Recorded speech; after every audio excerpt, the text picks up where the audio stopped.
140페이지입니다. 오늘부터 깔뱅을 공부합니다. 장 깔뱅. 장 깔뱅이라고 발음하는 건 프랑스 사람이기 때문에 깔뱅이라 발음하는 것이 옳다 하고 학자들이 얘기를 합니다. 프랑스 사람이니까 프랑스 사람답게 그 사람 이름 불러야 한다 얘기죠. 장 깔뱅. 요한 존 칼빈이라고 하는 건 영국식 발음이고, 요한 칼빈도 영국식 발음입니다.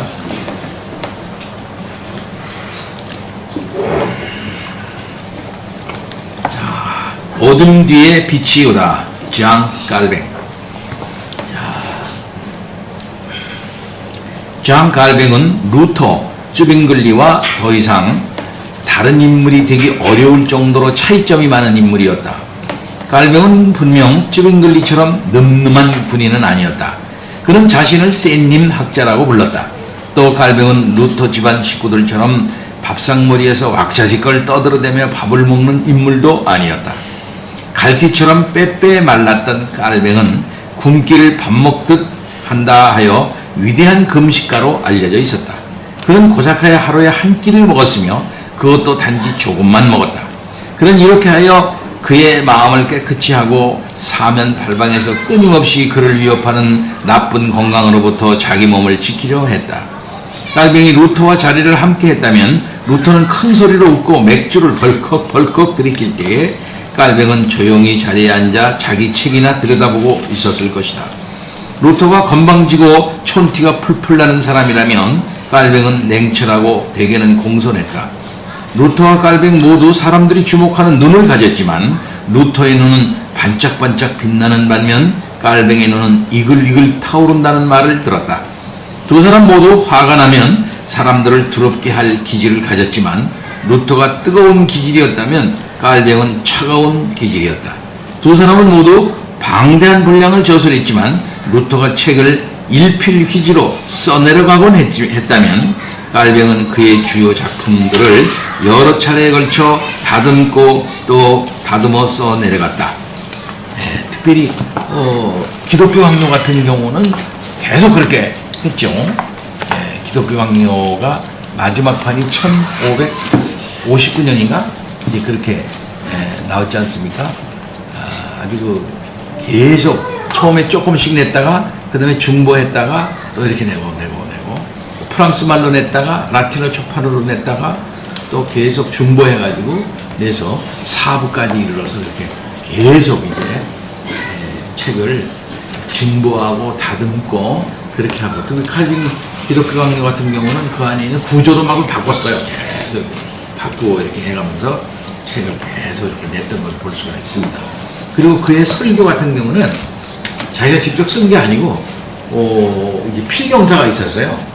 설교 이제 하면은 늘 성경을 가지고 가르치고 또 주중에 이제 학생들에게 가르치고 뭐 그렇게 했잖아요. 그러면 그 필경사가 따라다녀.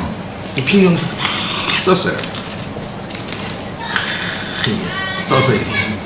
특별히 그 찰스 스폴전 아시잖아요. 스폴전의 설교를 타버나클을 이제 설교라고 그러는데, 그 사람의 저 교회가 타버나클. 그러니까 타버나클이라는 거는 성막, 성전 뭐 이런 뜻 아닙니까?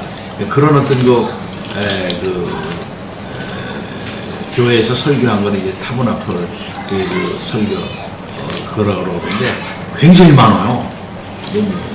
그 전체가 64권인가 굉장히 많이 그대로 나와 있습니다. 그래. 근데 그 사람 설교도 어떻게 하냐면 자기가 다 이렇게 써서 이렇게 한 게 아니고 밑에 필경사가 있어요. 그 밑에서 받아 쓰는 국회 무슨 그 받아 쓰는 사람 있잖아요. 뭐라 그래? 속기사처럼. 그 신기하잖아요. 재판석에서 뭐 하는 것처럼. 보니까 속기사들이 쓰는 이 자판이 우리하고 다르더라고요. 전혀 따로 있더라고요. 네, 전혀 달라요. 그러니까 몇 마디 다 받았어요. 다 받았죠. 그런 속기사가 있었어요. 그래가지고 그냥 다 그대로 이게 나오는 거예요. 특별히 찰스 스폴전 설교 같은 경우에는 그 바로 설교를 하면은 속기사가 그것도 교회에서 바로 그걸 말로 바꿔가지고서 그대로 또 이 큰 타블로이드 판이라고 이렇게 큰 판으로 이걸 갖다가 이렇게 그 인쇄를 해. 인쇄를 그대로 해가지고 그걸 전도용으로 미국에까지, 응? 바로 배만 타고 미국 아니야? 미국에까지 또 유럽 또 런던까지 계속 뿌렸어요. 계속 매주일마다 뿌렸습니다. 그러니까 엄청난 많은 양의 설교가 남아 있는 거죠. 근데 이제 이 칼빈 설교에 대한 재미난 얘기가 있습니다. 그렇게 아주 칼빈 설교가 굉장히 많이 남아 있었단 말이야. 원본들이 다 원본이 남아요. 그게 이제 다 그것을 출판하지 않고 속기록으로 되어 있는 것들이 많이 있었단 말이죠. 그게 아니고 지금 남아 있는 것보다 훨씬 많은 양이 많이 남아 있었더라고요. 근데 제네바에는 도서관인가 이렇게 나올 거예요. 그 도서관에 다 있었는데 도서관 사서가 바보야, 바보. 보니까 별거 아닌 것 같거든. 내가 이게 버리라고 그래 거야. 근데 버리라고 그러는데 그걸 갖다 이제 태우기 직전에 이게 무슨 소리냐 하면서 가서 하는데 많은 일부는 벌써 타고 들어간 거야. 들어가고 남아있는 거 일부만 가지고 와가지고 한 게 지금 그의 설교가 남아있는 거예요. 이제. 그의 설교가 그렇게 많은 부분이 남아있지는 않아요. 모르게 태워져 있기 때문에. 그래서 참 그 아까운 그런 일이 있죠. 자, 넘어갑니다. 예. 많은 일화가 참 재밌어요. 이 책을 보니까 그런 일화들이 많아. 그러면서 참 재미난 것 같아. 예. 아시다시피 처음에는 루터는 빼짝 말랐었잖아요. 처음에는 굶기를 밥 먹듯 해서 루터가 빼짝 말랐어요. 그러나 이제 점점 해보니까 굶을 필요가 없었거든. 그러니까 루터는 밥을 많이 먹었어요. 그래서 사진 보면 루터는 뚱뚱합니다. 그리고 그 부인이 뭐 했어요? 양조장을 했잖아. 양조장. 맥주 가는 양조장을 했단 말이죠. 그리고 이 사람 맥주를 좋아하는 사람이야. 그냥 맥주를 벌컥벌컥 들이켜가지고 굉장히 뚱뚱해. 루터. 근데 칼빈이 꼬챙이처럼 바짝 말랐잖아요. 이 분위기가 참 재미난 것 같아요. 둘이. 이게. 자, 그 다음에 넘어갑니다. 칼빈은 유명세를 치르는 인기 그리스도인이 될 만한 사람은 아니었다. 그는 사람들의 시선을 부끄러워하는 지식인이었고 각광을 받는 자리를 늘 피했다. 그의 초상은 날 가냘픈 얼굴, 소박한 검은 모자로 가린 자주 두통에 시달리는 머리, 놀라울 정도로 강렬한 눈을 보여준다. 그림 속의 이런 모습은 아주 깊은 인상을 남긴다. 몸은 불쌍하다 싶을 만큼 허약하고 성격은 자연히 수줍은 인상을 풍기지만 그의 마음과 의지만은 우리가 움츠러들 정도로 강했다. 그는 비록 태어날 때는 어린 양이었으나 나중에는 그를 구원하는 주님을 위해 사자가 되었다. 예, 르네상스 이상민 집사님 읽으세요. 1509년 7월 10일 이때 루터와 츠빙글리는 그야말로 신참 중의 신참 사제였다. 한 사람은 두려움에 떨렸고 또 한 사람은 전투를 벌이고 싶어 안달이 나 있었다. 바로 이날 장 코뱅이 누아용에서 태어났다. 이곳은 파리에서 북쪽으로 60마일 정도 떨어진 농촌 마을로 장이 서던 곳이었다. 코뱅은 프랑스 사람이었다. 그는 늘 프랑스를 자기 모국어로 여겼고 누아용을 이 땅에서 자기 고향으로 여겼다. 그러나 이 코뱅은 나중에 칼뱅, 이 이름이 라틴어로 부르기가 훨씬 더 좋았다. 칼뱅으로 다음 세대 종교개혁을 이끌게 된다. 칼뱅은 종교개혁이라는 것이 존재하기 전의 세상을 알 수 있는 때에 태어났다. 그는 자라나면서 지역교회의 삶과 일 속에 잠겼고 나중에는 성 안나의 여러 몸, 당시에는 유럽 전역에 성 안나의 몸이 많이 흩어져 있었다. 성 안나가 누구죠? 마리아의 어머니입니다. 마리아의 어머니. 계속. 여러 몸 중 하나에 입을 맞추었던 부분을 떠올리기도 했다. 그러나 그의 삶은 루트와 정반대로 출발했다. 칼뱅의 아버지는 사실 그를 사제로 만들려 했다. 이 때문에 그는 칼뱅이 12살이 되자 파리에 보내 신학을 공부하게 했다. 그때까지 여러 세기 동안 파리는 유럽에서 신학 연구의 모태 역할을 했었다. 그러나 칼뱅이 다니던 대학은 이내 더 놀라운 주장을 내놓게 된다. 불과 몇 년 안에 이 대학은 도덕적 교회 개혁을 이끈 에라스미스를 비롯하여 칼뱅, 카톨릭 진영에서 반종교개혁을 이끈 선봉자인 이그나티우스 로욜라 이 사람 예수에 설립한 사람이에요. 예, 그래서 같은 졸업생을 배출했다. 하지만 약 5년 뒤 예수야라면 제수잇을 말하는 거예요. 제수잇. 지금 그 교황 이름이 뭐더라? 지금 이름 교황이 출신 어디 출신이죠? 제수잇 출신이야. 제수잇 계통의 그 예수의 계통의 그 교황이 선출된 아주 오랜만에 된 거예요. 계속해서 칼뱅의 아버지는 어린 장을 사제로 만들려는 꿈을 포기하고 파리에서 데려온다. 대신 그는 칼뱅을 오르레앙에 보내 법을 공부하게 했다. 루터는 법률가의 길을 포기하고 사제가 되어 아버지를 격놓게 했지만 칼뱅의 아버지는 교회와 사이가 틀어진 것 같았다. 어쨌든 칼뱅의 아버지는 법률가 쪽이 더 전망이 좋다는 루터 아버지의 견해에 동의한 셈이었다. 청년 칼뱅은 오르레앙에서 르네상스 인문주의라는 격렬한 세계에 뛰어들었다. 그는 이 세계를 사랑했다. 여기 오르레앙에는 그리스와 로마의 고전미를 되살리는 데 헌신한 학자들의 공동체가 있었다. 그들은 자신들의 학문을 통해 황금시대를 되살려내고 있었다.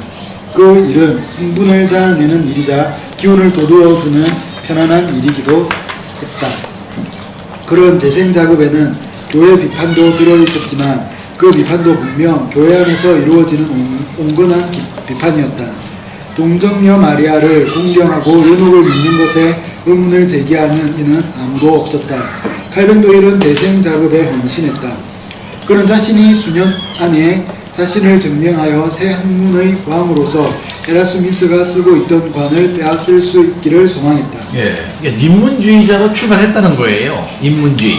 인문주의자의 본산에서 또 인문주의자의 아주 대단한 학자들과 그 사상을 이제 배우기 시작했다는 거죠. 그 인문주의의 소양을 가지고 있다는 것은 뭘 말하는 것일까요?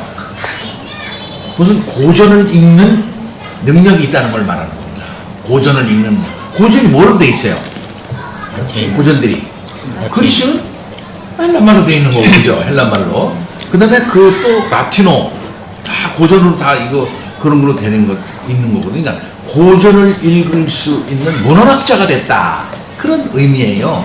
그러니까 라틴어와 그리스어에 대해서는 아주 그냥 통달하는 그런 사람이 됐다, 네, 이런 말입니다. 그러니까 지금 저도 계속 인터넷에 들어가서 가면은 이제 그 고전들 이런들이 다 이게 좀 공개가 되어 있어요. 전 세계 도서관에 다 들어갈 수 있습니다. 그럼 여기서 특히 미국 중심에 들어가는데 다 들어가면 프린스턴도 들어가 보고 또 하버드, 예일 같은 데 다 들어가요. 다 들어가 보면은 그 문서들이 그대로 남아 있어요. 그럼 그대로 다운받을 수 있어요. 그런 것들을. 근데 보면은 미안하게도 영어로 된 게 몇 개 안 돼. 우리는 부족히 영어나 조금 읽을 줄 알지 않습니까? 이것도 조금 라틴어로 다 있거든요. 모든 게 다 라틴어야. 모든 게 다 라틴어로 다 돼 있어요. 옛날 고전들은 거의. 그러니까는 라틴어를 모르면은 학문이 안 되는 거야, 사실은. 왜? 라틴어로 다 돼 있으니까. 그래서 우리 길이한테도 너는 저로 라틴어, 고급 라틴어까지 다 했거든요. 초급, 고급까지 다 했는데 목회하다 보니까 30년 전에 다 까먹은 거죠. 있잖아요? 그러니까 라틴어를 해야 된다, 라틴어. 그러니까 고전어를 해야 학문이 되는 것이다. 그러니까 이만큼 이 깔뱅은 고전을 통달하는 것만큼 언어해야 될 귀재였다, 이 말이죠. 특별히 나중에 이게 나오겠습니다만은 칼빈이 교부 있잖아, 교부. 초대교회 교부학에 대해서는 또 본이잖아요. 교부에 대해. 교부에 관해서 논쟁이 붙으면 아주 그냥 원전을 그냥 자유롭게 활용을 하면서 저기를 했다고 그래요. 그러니까 교부의 그 문서에 대해서도 아주 통달한 사람이었다. 그거는 뭐만큼 그걸 자유롭게 읽을 수 있는 그 실력을 갖추고 있었던 사람이었다는 거죠. 처음에 이렇게 아주 그 실력 있는 인문주의의 영향을 받고 인문주의 학자로 출발했다. 계속해서 하지만 칼뱅이 속하게 된 새로운 사회 집단 속에는 에라스미스보다 더 그리스도의 은혜를 아는 이들이 몇 사람 있었다. 적어도 루터는 자신이 그런 사람이라고 생각했다. 첫째, 칼뱅의 사촌인 피에르 로베르가 있었다. 그는 밤에도 결코 꺼지지 않을 것처럼 보이는 올리브유 램프를 켜놓고 연구한다 하여 올리베탄이라는 별명을 얻었다. 피에르 로베르는 거의 쉴 틈 없이 일하는 집안 분위기를 그대로 보여주면서 성경 번역에 정진하여 그의 나이 29에 성경을 프랑스어로 완역해냈다. 다음으로 칼뱅에게 그리스어를 가르친 멜히오르 볼마르가 있었다. 이 집안은 훨씬 더 날이 선 집단 속으로 들어가는 입구였다. 1520년대 무렵에 이르자 그리스어는 종교개혁의 언어가 되었다. 옛 정통의 왕자에 있었던 파리 소르본 대학교는 그리스어와 히브리어의 위험성을 분명하게 간파하고 이단으로 나아가는 확실한 통로를 차단하는 법을 제정하려 했다. 주저도 모르는 인간들이 성경 언어를 배워 이런 언어 지식으로 무장하고 나면 그들이 거저 성경 본문을 읽는 것만으로도 혼자서 성경을 이해할 수 있다는 생각을 할지도 모를 일이었다. 하지만 소르본 교수들은 성경의 참된 의미를 성경의 신비한 의미에서 찾을 수 있다고 주장했다. 이는 곧 신학을 신학부에서 제대로 배우지 않은 사람은 아무도 그 의미를 알 수 없다는 말이었다. 이 파리의 소롬 대학의 교수 그러면은 사실상 천주교의 신학과 그 사고 방식을 대표하는 구시대적 학자다 이런 표현이에요.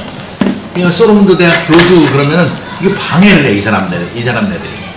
그게 여기서도 방해하는 게 뭐냐면 성경 언어인 그리스어와 히브리어를 공부하게 되면 쓸데없는 소리를 한다. 근데 그걸 차단하려고 했던 걸 볼 수가 있어요. 같은 인문주의적 소양을 갖고 있으면서도 그런 사람들이 있었다. 계속해서 어쩌면 볼마르는 그가 가진 그리스어 지식을 넘어 더 많은 것을 전해주었을지도 모른다.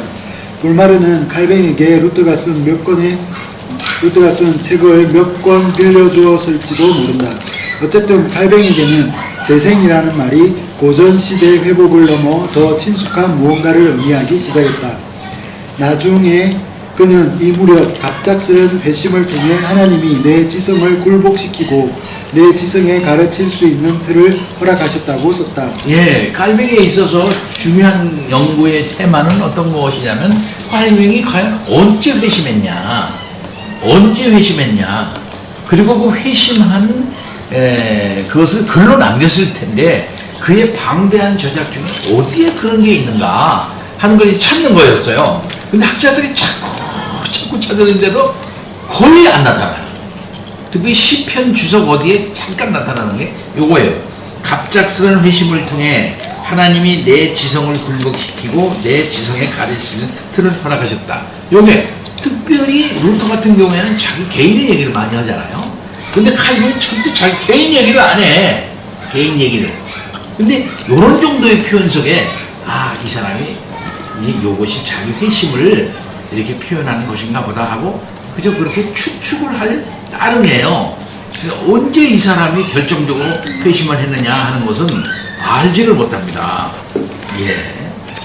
그러나 인문주의를 공부하다가 분명히 루터의 책을 접하지 않았겠나 이런 추측들을 이제 하는 것인데 처음에 루터 책을 무엇을 봤느냐 이런 것도 몰라요. 전혀 근거가 없으니까. 그러면 다만 추측만 할 때라. 추측만. 계속해서 우리가 아는 것은 이것뿐이다. 그것이 칼뱅의 독특한 특징이었다. 그는 자기가 이야기하길 좋아하지 않았다. 그러나 그는 오로지 학자로서 조용히 살아가길 원했음에도 불구하고 이제는 그의 말마따나 예수 그리스도의 연인이 되었다. 고맙습니다. 그러면 이번에는 우리 재영이도 읽는데 이제 참여를 해주시기 바랍니다. 깔빙이니까 재밌으니까. 불길의 휩싸인 프랑스. 재영이. 당시 프랑스가 돌아가는 사정은 종교개혁에 유리해 보였다. 프랑스와 일세는 젊은 왕이었으나 천방지축 날뛰는 위험한 열심당이 아니라 인간미가 넘치고 깨어있는 공주로서 교회개혁과 정화를 이야기하는 사람들을 보였다.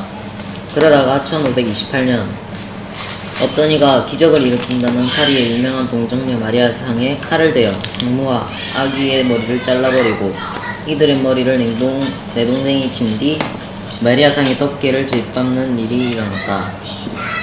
프랑스와는 이 소식을 듣고 눈물을 흘렸으며 혁명을 이끌고 거리를 행진하며 속주했다. 루터가 비텐베르크에서 정죄했던 행위가 바로 그런 행위였다. 그러나 이 사건이 낳은 분노 때문에 다름 아닌 루터 추종자들이 고난을 겪게 된다. 루터파를 숨겨주는 사람도 처벌하는 조치들이 시행이 되기 시작했다. 이에 더하여 교황 클레멘스 7세는 곧 프랑스와에게 이왕국을 병들게 하는 루터파 이단과 다른 종파들을 뿌리 뽑아달라고 특별히 요청했다. 그 뒤 이렇게 시국이 더 어수선한 시기에 파리 대학교 새 총장이 된 니콜라 코 스위스의 종교개혁자이자 칼뱅의 친구는 그야말로 철저히 루터파 입장을 대변하는 연설로 새 임기를 시작했다.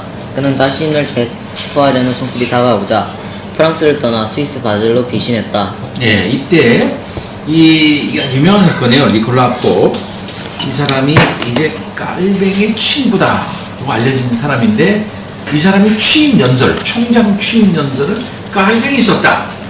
깔뱅이 그렇게 알려져 있어요. 자기 친구의 취임 연설을 깔뱅이 썼다. 저도 우리 공부하는 팀에서 이 니콜라스 콥의 취임 연설을 그걸 쫙 읽고 분석해서 읽어봤거든요. 그랬더니 그 아주 굉장히 개혁적인 생각을 여기서 많이 얘기하고 있어요. 근데 이런 사고방식은 깔뱅이 한 것이다 하고 그래가지고 이것이 알려지게 되자 깔뱅이 저거 이거 쓴 건 깔뱅하고 연루가 돼 있다 그래서 그걸 해서 이제 도망을 가게 돼 깔뱅이. 잘못하면 잡혀가지고 감옥에 가고 죽을 수도 있으니까 이 일로 인해서 이제 도망을 가게 되는 그런 일이 이제 생기게 됩니다. 얼로 스위스 바젤로 피신을 해요. 응? 자, 계속해서 거기서 그는 에라스미스 같은 이들 및 올리베탕 같은 다른 피신자들과 합류했다. 칼뱅이령도 인해 블랙리스트에 올랐다. 아마 칼뱅도 콥의 연설에 관여했던 것 같다. 관원들이 칼뱅을 찾으러 왔다. 때마침 그는 겨우 그의 방에서 빠져나와 침대 시트로 만든 밧줄을 타고 창을 통해 아래로 내려갔다. 관원들은 칼뱅의 방을 샅샅이 뒤졌다. 그의 동료는 붙잡혔고 이제 칼뱅은 도망치는 신세가 되었다. 그러자 분위기가 한층 더 심각해졌다.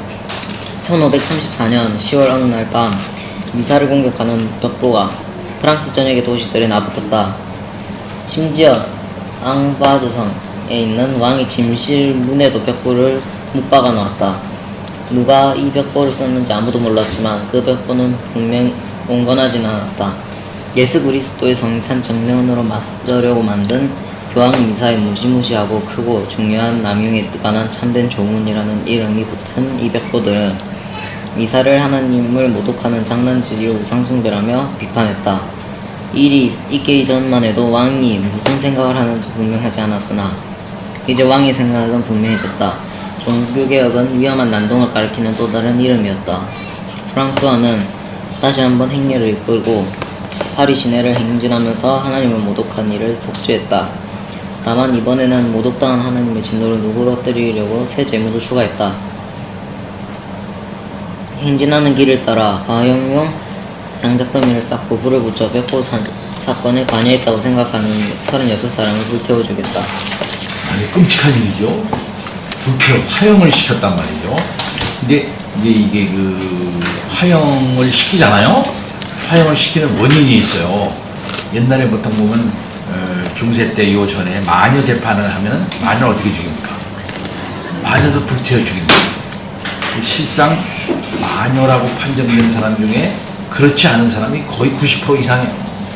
실상. 그러니까 이 사람들은 이제 성경을 읽는 사람, 마녀. 성경 읽으면 여자가 성경 읽으면 마녀가 되는 거야. 그리고 마녀 성경 읽고서 자기 사람들이 깨달으면 다른 사람한테 전도하면 그 사람 마녀가 되는 거야. 마녀. 그러니까 또 잡히지 않으려고 숲속에 들어가서 자기네끼리 앉아서 기도해야 하잖아요. 그러니까 안 잡히려고 뭐 숲속에 들어가서 하나님 말씀이 있고 같이 손잡고 기도하고 그러면은 이거 마녀가 되는 거야. 예. 그래서 MA 죽은 사람이 숱해요.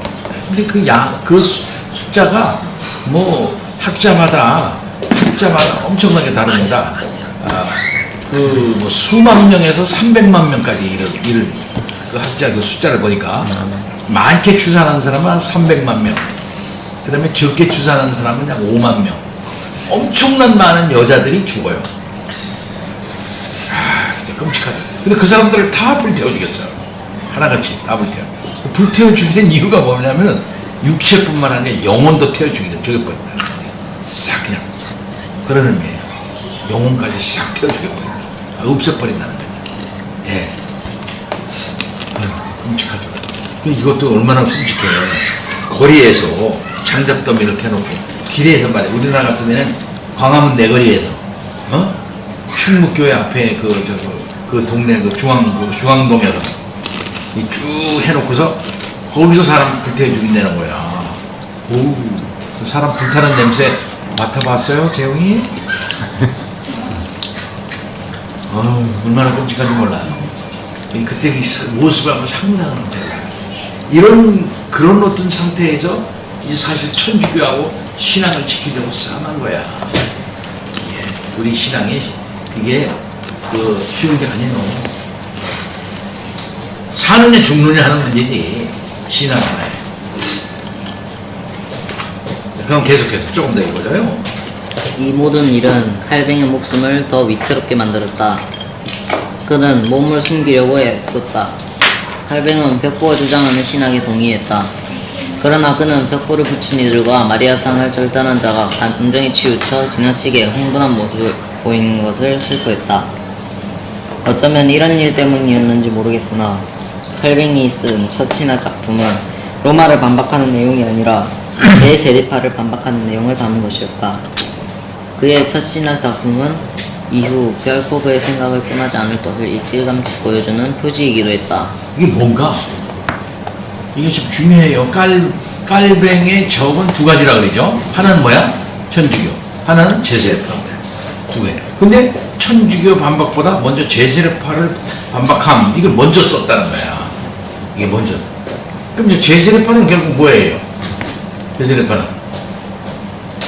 그럼 천주교는 겉모양, 비집을 쳤지. 보이는 교회가 진정한 교회다. 이렇게 생각을 해가지고 보이는 교회와 그 보이는 교회에 봉사하고 있는 사제들을 중심으로 한 질서량, 보이는 걸 중심으로 여기는 거야.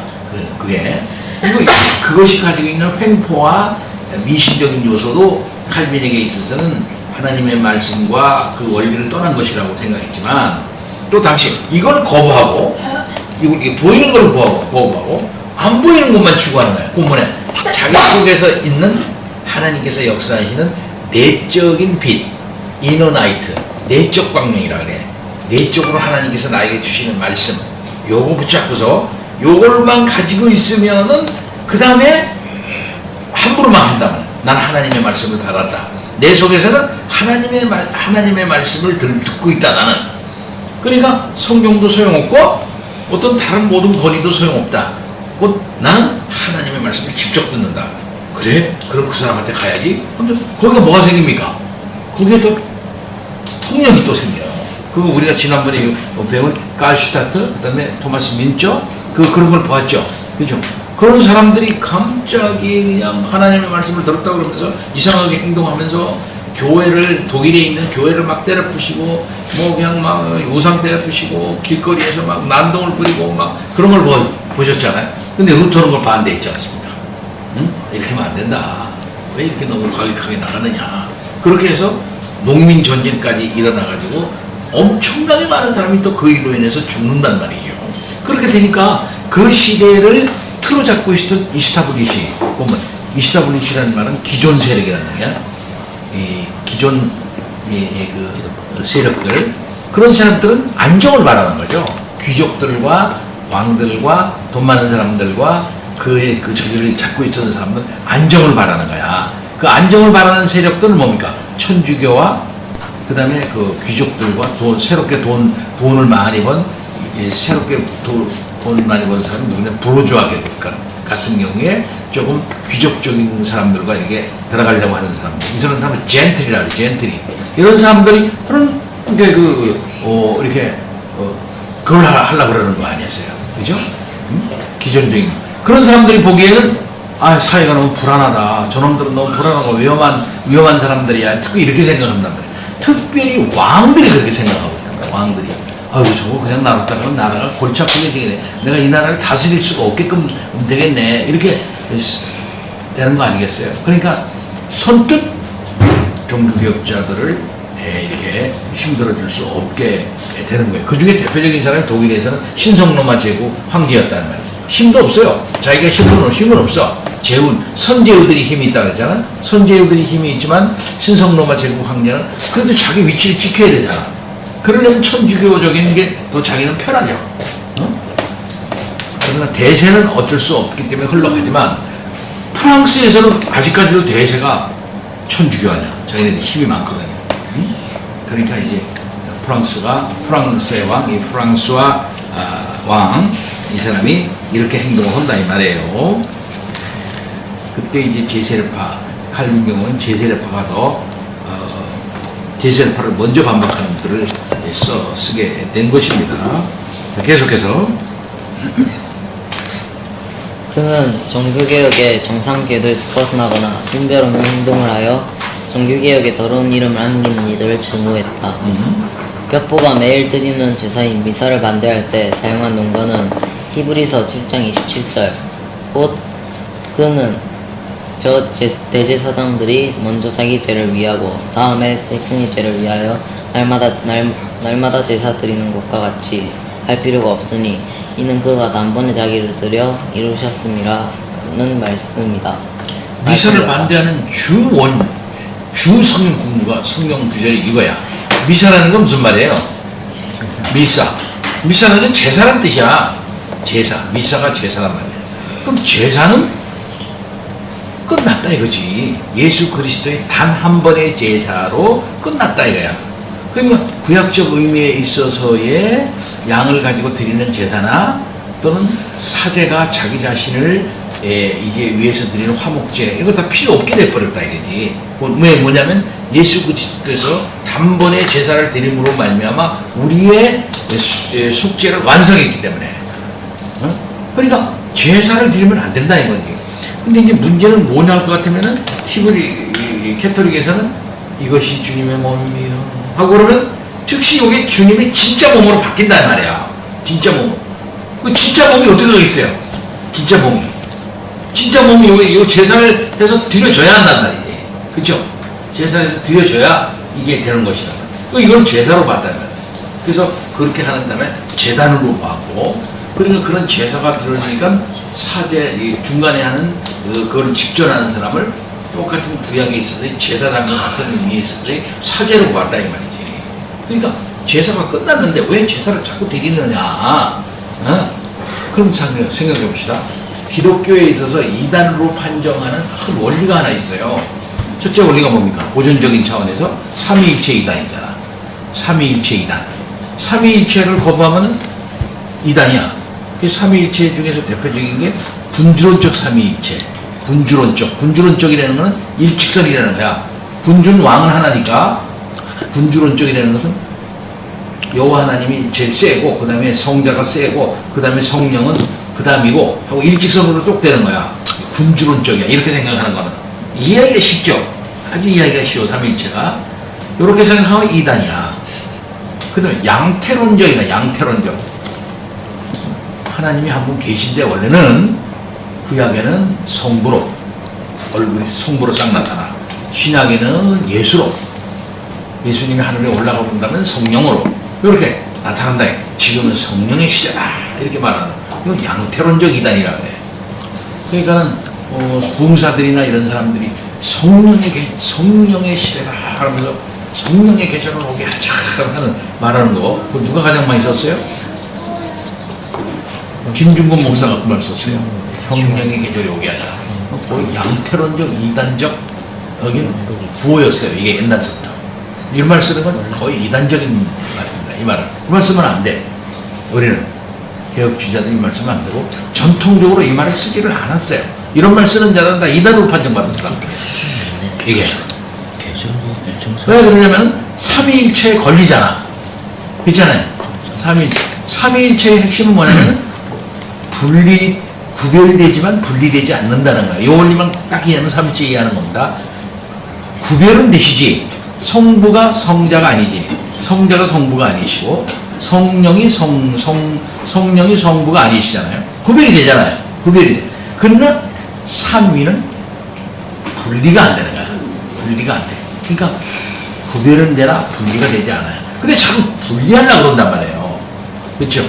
그러니까 핵심적인 원리는 뭐냐면은 항상 삼위 하나님은 함께 일하신다. 동역 동사 하신다. 창조 때 동역 동사 하시고 십자가에서 동역 동사 하시고 오순절 때 동역 동사 하시고 또 모든 역사에 다 동역 동사 하시는 거예요. 다만 어떤 분이 더 드러나게 이렇게 표현됐을 뿐이지 항상 삼위일체 하나님은 동역 동양 하신다는. 근데 구약에는 성부 하나님이 나타나셨다. 그때는 성자 하나님은 가만히 계셨고 그러다가 그 성부 하나님이 신약시대에 와서 얼굴 바꿔가지고 성자 하나님으로 나타났다. 그 다음에는 예수님 하늘에 올라가시고 난 다음에는 성령 하나님으로 나타나는 것이다. 이렇게 양태가 바뀐다. 얼굴 바꾸듯이 이렇게 아침 저녁 바뀌듯이 그렇게 생각하면 이건 이단인 거예요. 이런 삼위일체 이단 있잖아. 그 다음에 두 번째 이단은 무슨 이단인가? 기독론적 이단이에요. 기독론적 이단. 예? 기독론적 이단은 뭐니까? 제일 중요한 게 예수님의 양성교리를 잘못 알면은 이제 결합이 되시나 뭡니까? 분리되지 않는다. 예수님도 분리되질 않죠. 인성과 신성이 분리되지 않아. 혼합된 게 아니야. 결합이 되어 있지 혼합된 게 아니다. 이 원리를 잘 알아야 돼. 기독론적 양성교리를 이해할 때는 결합이 되셨지 혼합된 게 아니다 이거야. 혼합이 돼서 어느 때까지 신성이고 어느 때까지 뭐이다 뭐 60% 어느 때는 20% 됐다가 80% 됐다가 뭐 이렇게 되다가 1년 흘렀다가 전년 이게 아니란 말이에요. 결합이 되었지 혼합된 게 아니라. 요거 잘 이해하면은 양성교리 이해하기가 쉬워요. 그렇게 이제 그 신인 양성교리를 이제 해례한 적이 있어요. 그래서 예수님은 그저 신성만 가지고 계시지 이렇게 생각하는 사람들은 이단이죠. 예수님은 저 인성만 가지고 계시는 분이야. 그 이단이다 이 말이죠. 또 예수님의 신성과 인성이 혼합이 돼 있어. 그럼 이단이에요. 이런 기독론적 이단이다 말이에요. 그다음에 그 기독론적 이단 중에 또 하나가 뭐냐면 십자가의 구원의 완전성, 구원의 완결성을 부정하면 이단이 되는 거예요. 그 다른 말로 말하면 이런 겁니다.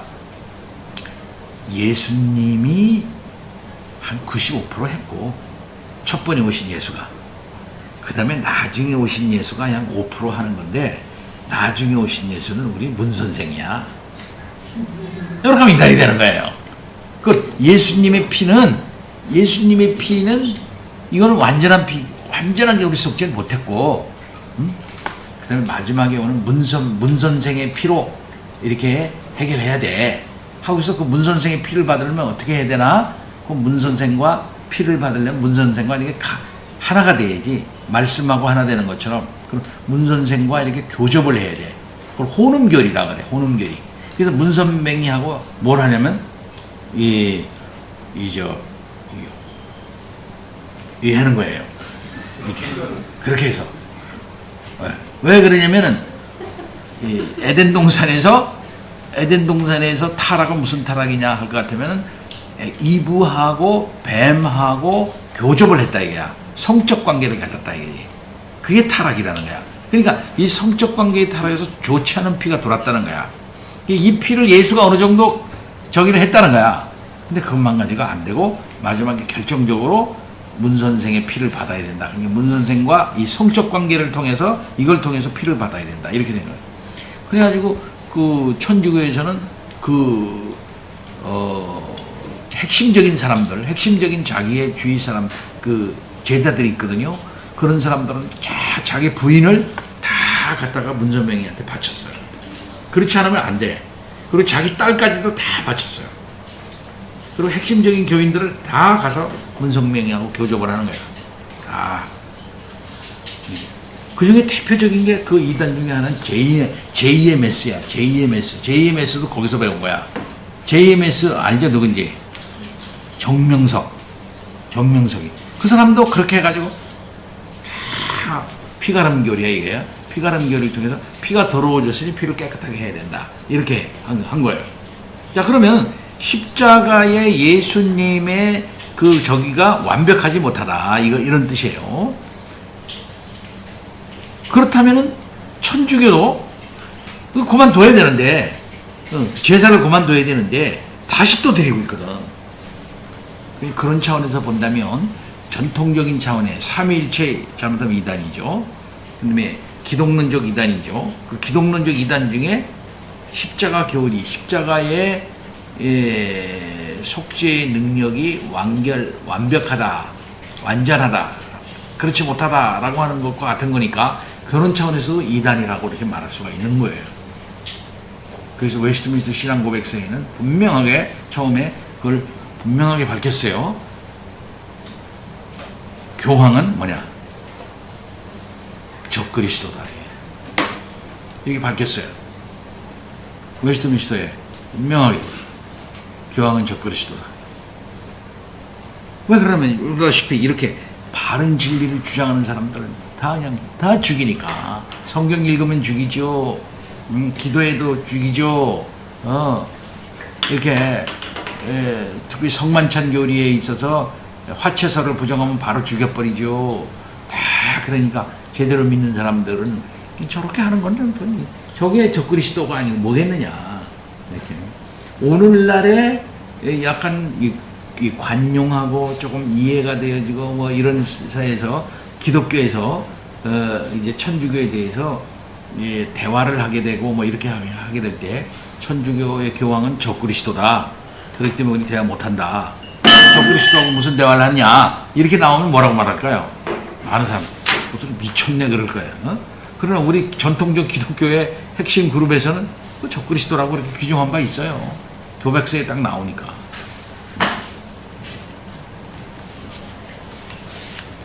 자, 그럼 계속 읽어보세요. 독일에서는 로마서 1장 17절이 종교개혁에 불을 붙인 불꽃이었다면 프랑스에서는 이 히브리서 7장 27절이 그런 불꽃이었다.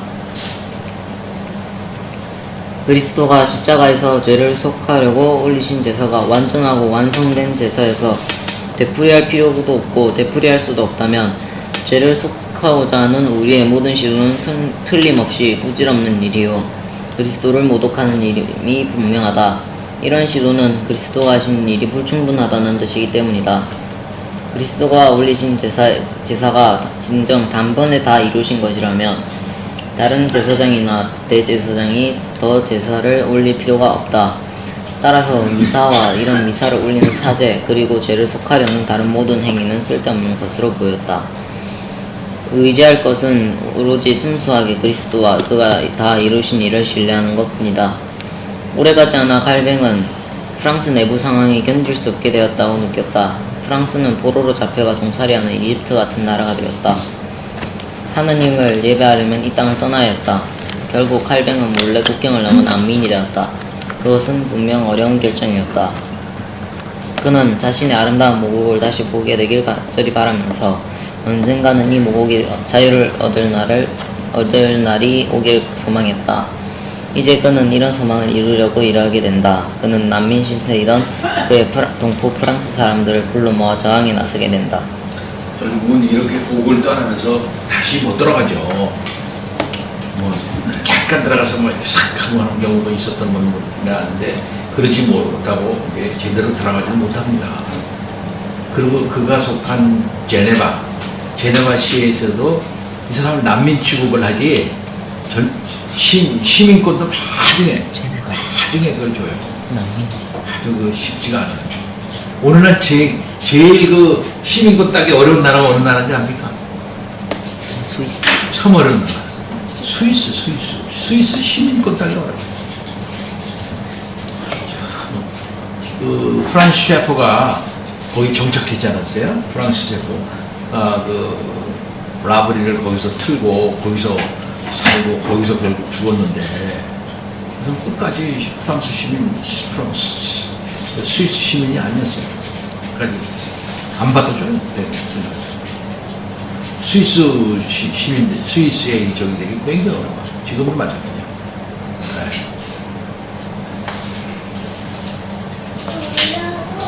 자, 그들은 이리저리 떠돌고 핍박을 받으며 부당한 대우를 받았다. 원집사님. 처음에 칼뱅은 바젤로 가서 톱과 올리베탄 같은 사람들과 합류했다. 갓 26이었고 불과 이틀 전에 급작스런 배심을 경험했던 칼뱅은 거기서 자신이 평생을 바친 작품인 기독교 강요 초판을 완성했다. 몇 살 때? 26. 26살 때. 와, 천재라고 하네. 이런 사람 천재야. 그 다음에 여기 썼던 얇은, 처음에 초판은 얇을 거 아니에요? 그 얇은 요것이 나중에 증보되고 하면서 굉장히 커지고 그랬지만 의견이 변한 건 하나도 없어. 더 많이 증보가 돼서 풍성해졌지만 생각이 변한 건 하나도 없어. 그러니까 거의 26 전에 그의 사상, 기독교적 사상과 이런 것이 거의 완성된 거예요. 다만 교회로는 이제 그 제네바에서 떠나가지고 이제 그 말틴 루저가 있는 곳에 가죠. 그래서 그 아우스부르크인가 거기 가가지고서 이제 그 난민들을 설교를 하는데 프랑스 난민 온 사람들을 그 사람들을 거기서 그 교회에 설교하는데 그 몇 년 동안에 말틴 루저한테 영향을 받아요. 조금. 네. 그런 정도지 그 이상은 뭐 여기서 다 결정된 거야. 그러니까는 이거 생각하면 우리도 그래요. 아휴, 우리나라 젊은 사람들은 이거 말이야 30대기 전까지 헤매기만 하고 군대 갔다 와야지 결혼해야지 뭐 이런저런 해 30전의 사상을 확보하기 쉽지 않아요. 이게 우리나라는 참 그 공부하기도 그렇고요 쉽지가 않다. 네, 계속 읽어주세요. 그는 이 책을 프랑스와 1세에게 선정했다. 결국 따지고 보면 프랑스와 1세도 생각이 깊고 교회 개혁에 진심으로 관심을 가졌던 왕이었기 때문이다. 칼뱅은 프랑스와에게 당시 핍박받던 루터파가 실은 위험한 이단이 아니라 일찍이 프랑스와도 옹호하겠다고 맹세했던 참된 기독교를 따르는 이들일 뿐이라는 것을 꼼꼼하게 설명했다. 하지만 이 작품은 복음을 따르는 자들을 핍박에서 보호하는 것을 넘어 더 큰 목적을 갖고 있었다. 칼뱅은 자신이 이 책을 쓴 목적을 이렇게 써놓았다. 오로지 종교의 열의를 보이려는 기미를 내비치는 사람들이 참된 경건을 가진 자가 될 수 있게 해줄 어떤 기본 원리들을 전달하는 것이다. 이 책은 순수하게 복음에 합당한 신앙 입문서로 쓴 책이었다. 강요는 기본 가르침이란 뜻이다. 기독교 강요는 외투 주머니에 숨길 수 있게 자그마한 책으로 출간되었으며 복음을 은밀히 전파할 목적으로 만들어졌다.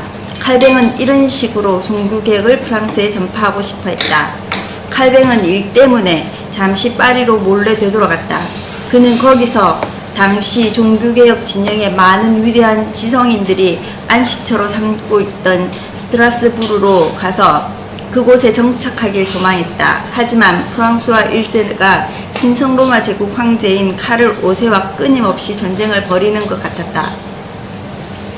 이 때문에 당시 파리, 스트라스부르 사이의 도로는 양쪽 군대가 서로 두 눈을 부릅뜨고 상대를 주시하려는 골라 잡은 요충지가 되어 있었다. 칼뱅은 이 군대들을 피해 남쪽으로 돌아가야 했다. 이는 곧 제네바를 지나가야 한다는 뜻이었다. 달리 문제될 것은 없었다. 알프스가 에워싼 아름다운 호숫가에서 밤을 보낸다면 요로의 달콤한 휴식이 될 것이기 때문이었다. 제네바는 프랑스 및 신성로마 제국과 모두 국경을 맞대고 있는 도시였다. 제네바는 이런 지리상 위치에서 사실상 거의 완전한 독립을 누릴 여지를 발견했다. 게다가 그 무렵 몇 년 사이에 제네바는 모든 것이 바뀌었다. 제네바 시민들은 그들의 마지막 주교를 몰아냈다. 이 주교는 훌륭한 포도주를 곁들인 진수성찬으로 식탁을 가득 채우는 것이 고위 성직자의 최고 의무라고 믿었다.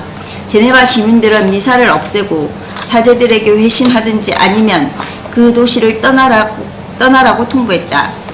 대다수 사제는 회심을 택했다. 제네바는 이를 통해 종교개혁 진영에 공식적으로 가담했다. 이전에 이 도시의 모토는 어둠 뒤에 빛이 오길 소망한다 였다. 그러나 이제 이런 사건을 기념하여 이 도시가 발행한 주화에 새 모토를 넣었다. 어둠 뒤의 빛. 이제 그들은 자신들이 일찍이 소망했던 것을 발견했다고 선언했다. 물론 제네바의 변화에는 을에 있는 혼란, 저항, 성상 파괴, 성물로 구분한 빵을 개에게 던지기 같은 일이 함께 따랐다. 이 때문에 칼뱅이 제네바에 도착했을 때 이 도시는 상당히 어지러운 상황이었다. 그들이 종교개혁에 나설 수 있으려면 어떤 도움이 있어야 했다. 칼뱅은 그곳에 머물며 도움을 줄 뜻은 갖고 있지 않았다. 하지만 불꽃 같은 머리카락에 불같은 열정을 지닌 인물로서 제네바 종교개혁의 기폭제가 되었던 기욤 파렐, 프랑스의 출신의 종교개혁자, 제네바, 뇌샤텔을 비롯한 스위스 여러 도시의 개혁교회를 세웠다. 기욤 파렐은 기독교 강요 저자가 그 도시에 있다는 말을 듣자 당장 그를 찾아갔다. 자신보다 20살이나 위인 파렐이 문 앞에 서 있는 모습을 본 젊은 학자는 10중 8구 놀라도 한참 놀랐을 것이다. 칼뱅은 기어 들어가는 목소리로 학문에 계속 증진하고자 스트라스부르로 갈 뜻을 밝혔다. 이를 듣고 파렐은 다음과 같이 말했다. 이건 굉장히 유명한 말이에요. 사실 칼뱅은 적극적인 종교개혁자로 현실 속에 뛰어들어가 교회개혁의 선봉자가 되기를 원하지 않았어요. 실상은. 아까 얘기한 것처럼 기독교 강요라는 책 이런 걸 쓰고 그 다음에 계속 학문 연구를 통해서 영향을 미친다고 했었지, 실제로 막 설교가 돼가지고 막 그냥 가르치고 그 다음에 문제를 해결하려고 현실에 뛰어들고 막 이런 일을 안 하려고 그랬어요. 그럼 자기는 그런 성격이 아니라고 생각한 거지. 자기의 성격은. 루터처럼 그렇게 할 생각이 없었던 거예요. 근데 여기 알때같이 기욤 파렐을 만난 것이고 기욤 파렐이 도전한 거예요. 뭐라고 했습니까? 계속. 파렐은 이렇게 도움이 절박하게 필요할 때 내가 돕기를 거부하고 꽁무니를 뺀다면 하나님이 내가 꽁무니를 뺀 것은 물론이요 내가 추구하는 조용한 학문 연구에도 저주를 내리실 것이라며 저주하는 말을 쏟아냈다. 이런 저주를 들은 나는 두려움에 사로잡혀 결국 내가 해온 여행을 단념했다. 조용한 학문 연구에 저주를 내리거든 하나님께서. 기욤 파렐이 그때 아주 엄청난 쇼크를 받아요. 칼뱅이. 그래서 파렐의 말을 듣고 이제 종교개혁 작업을 펼칩니다. 계속해서. 이리하여 칼뱅은 1536년 여름 제네바에서 종교개혁 작업을 펼치던 파렐을 돕고자 그곳에 정착했다. 아이고 불쌍한 칼뱅. 그러나 파렐이 칼뱅을 자기 사람으로 부른 것은 현명했다. 그들은 새 신앙 고백의 기초를 세웠다. 그리고 이 도시에 남고자 하는 사람은 이 신앙 고백을 받아들이라고 명령했다. 그들은 다른 여러 제안도 재빨리 내놓았다. 칼뱅은 성찬을 훨씬 더 자주 석 달에 한 번이 아니라 한 달에 한 번 갖길 원했다. 그리 하는 것이 마땅할 수도 있었다. 그러나 이를 가로막는 장애물은 뜻밖의 엉뚱한 데 있었다. 칼뱅이 악명 높은 범죄자는 성찬에 참여하지 못하게 하기를 원했던 것이다. 제네바 같은 공동체에서 성찬 참여를 거부당한 사람은 사람들 앞에서 망신을 당하는 꼴이 되는 것이었다. 더구나 그것은 프랑스에서 건너온 이민자의 손에 망신을 당하는 것을 의미했다. 참는 것도 한도가 있다고 생각한 시의회는 결국 어느 누구도 성찬 참여를 거부당할 수 없다는 조례를 공포했다. 예, 이게 굉장히 중요한 거예요. 칼뱅은 아무나 성찬할 수 없다. 이렇게 되는 것이죠. 근데 아까 얘기한 것처럼 거기는 일종의 캐토릭을 거부하고 캐토릭 사제들을 다 내쫓고 종교개혁의 선봉 도시로 이제 시의회에서 자기네 나름대로 결정해가지고 종교개혁에 가담된 도시인데 나름대로. 근데 그런 대로 나름의 공동체적 성격을 가진 그런 곳이거든요. 근데 그 속에 당신은 저 술집에서 지난번에 술 먹고서 길에서 비틀비틀 됐으니까, 당신은 저 어떤 여관에서 나왔으니까, 당신은 시의회 의원에서 돈 떼먹었으니까, 당신 우리 누구는 이렇게 했으니까, 그러면서 다 그렇게 한다면 어떻게 되세요? 망신당하는 거는. 그렇잖아요? 거기서. 그러니까 이것 때문에 문제가 생긴 거야. 조나단 에드워드도 거기에 문제가 생겼어요. 조나단 에드워드. 저도 그 조나단 에드워드가 일했던 그 교회, 너샘턴, 그 교회를 방문하고 그 거리를 한번 걸어봤어요. 여기 조나단 에드워드가 여기서 걸었겠구나. 이렇게 생각하고 그 앞에 교회에서 사진도 찍고 그 앞에 쭉 그 일대를 한번 다 다녀봤어. 걸어서 그 골목도 다녀보고. 그렇게 크지도 않는 동네예요. 근데 거기 같이 간 목사님이 그러더라고. 거기 후배 목사님. 참 슬픈 일입니다. 이 조나단 에드워드가 이렇게 활동했던 이 도시가 지금 요 일대에서 뉴잉글랜드죠, 거기. 뉴잉글랜드 일대에서 가장 호모섹슈얼리티, 호모의 중심 도시가 됐습니다. 다 호모예요. 그런 사람들이 모여서 하는 호모섹스의 그 중심 도시가 노샘턴이 됐다는 거예요. 가슴이 아프더라고요. 그리고 그 사람이 일하던 노샘턴 그 교회 목사님도 우리가 갔다니까 목사님이 나왔어. 아주 젊은 목사님은 멋진 목사님이더라고. 그 나와가지고서 이제 그 교회 안에 들어가서 피아노도 우리 후배 목사가 피아노 잘 치는 분이라 피아노 치면서 찬송도 부르고, 또 그다음에는 조나단 에드워드가 앉아있던 의자라고 그러면서 그 목사님이 소개하더라고. 여기가 조나단 에드워드가 앉아있던 목사라고. 딱 조나단 에드워드의 유산이라고 하는 것은 딱 의자 하나밖에 없더라고. 이런 의자 하나. 여기가 안. 그 다음에 저 뒤에 가니까 조나단 에드워드 기념 그 방 같은 거 조그만 방이 있어요. 그런 방이 조그만 걸 만들어 놓고 안내를 하더라고요. 교회는 무지무지 크더만. 굉장히 커졌어. 그 다음에. 근데 우리 후배 목사가, 저 목사님은 성경 말씀을, 하나님의 말씀을 안 믿는 목사예요. 완전히 자유주의 목사래. 성경 말씀은 하나님, 특히 구약 같은 거는 하나님 말씀이라고 안 본대. 완전히 자유주의 목사가 하고 있더라고요. 이게 슬픈 일이죠.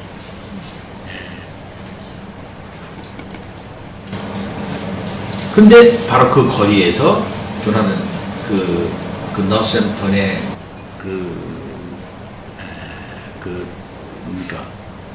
하고 있었을 때 그 교회의 유력한 장로님들, 돈 많이 내는 집사님들, 이런 사람들의 아들들이 안 좋은 짓을 했단 말이야. 별로 좋지 않단 말이야. 그러니까 그 애네들을 성찬에서 빼버렸어. 조나단 에드워드가. 그게 바로 그 조나단 에드워드가 반대를 받게 된 원인이 됐어요, 사실상. 진리의 싸움을 싸우는 거지. 쉽지가 않다, 이러고. 칼빈은 그걸 갖다가 강조해가지고 제네바 시를 종교개혁 도시, 동시에 또한 깨끗한 도시로 이렇게 만들고 교회를 정화하려고 그렇게 개혁하려고 했던데, 여기에 이제 시의회 의원들이 안 통하는 거예요. 나중엔 뭐 이런저런 이유로 바로 쫓겨납니다. 칼빈도요. 계속해서요.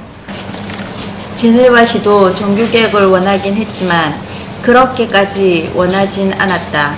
종교개혁자들이 개혁을 진행할수록 개혁자들과 시의회의 긴장 수위도 더 높아져 갔다. 한 설교자는 대담하게도 제네바시가 지은 죄 몇 가지를 열거하면서 제네바의 몇몇 행정관을 술꾼이라 불렀다. 대중들의 비위를 맞추고 싶었던 사람들이 볼 때 이런 행위는 분명 완전히 미친 짓거리였다. 결국 그 설교자는 곧바로 옥에 갇히고 말았다.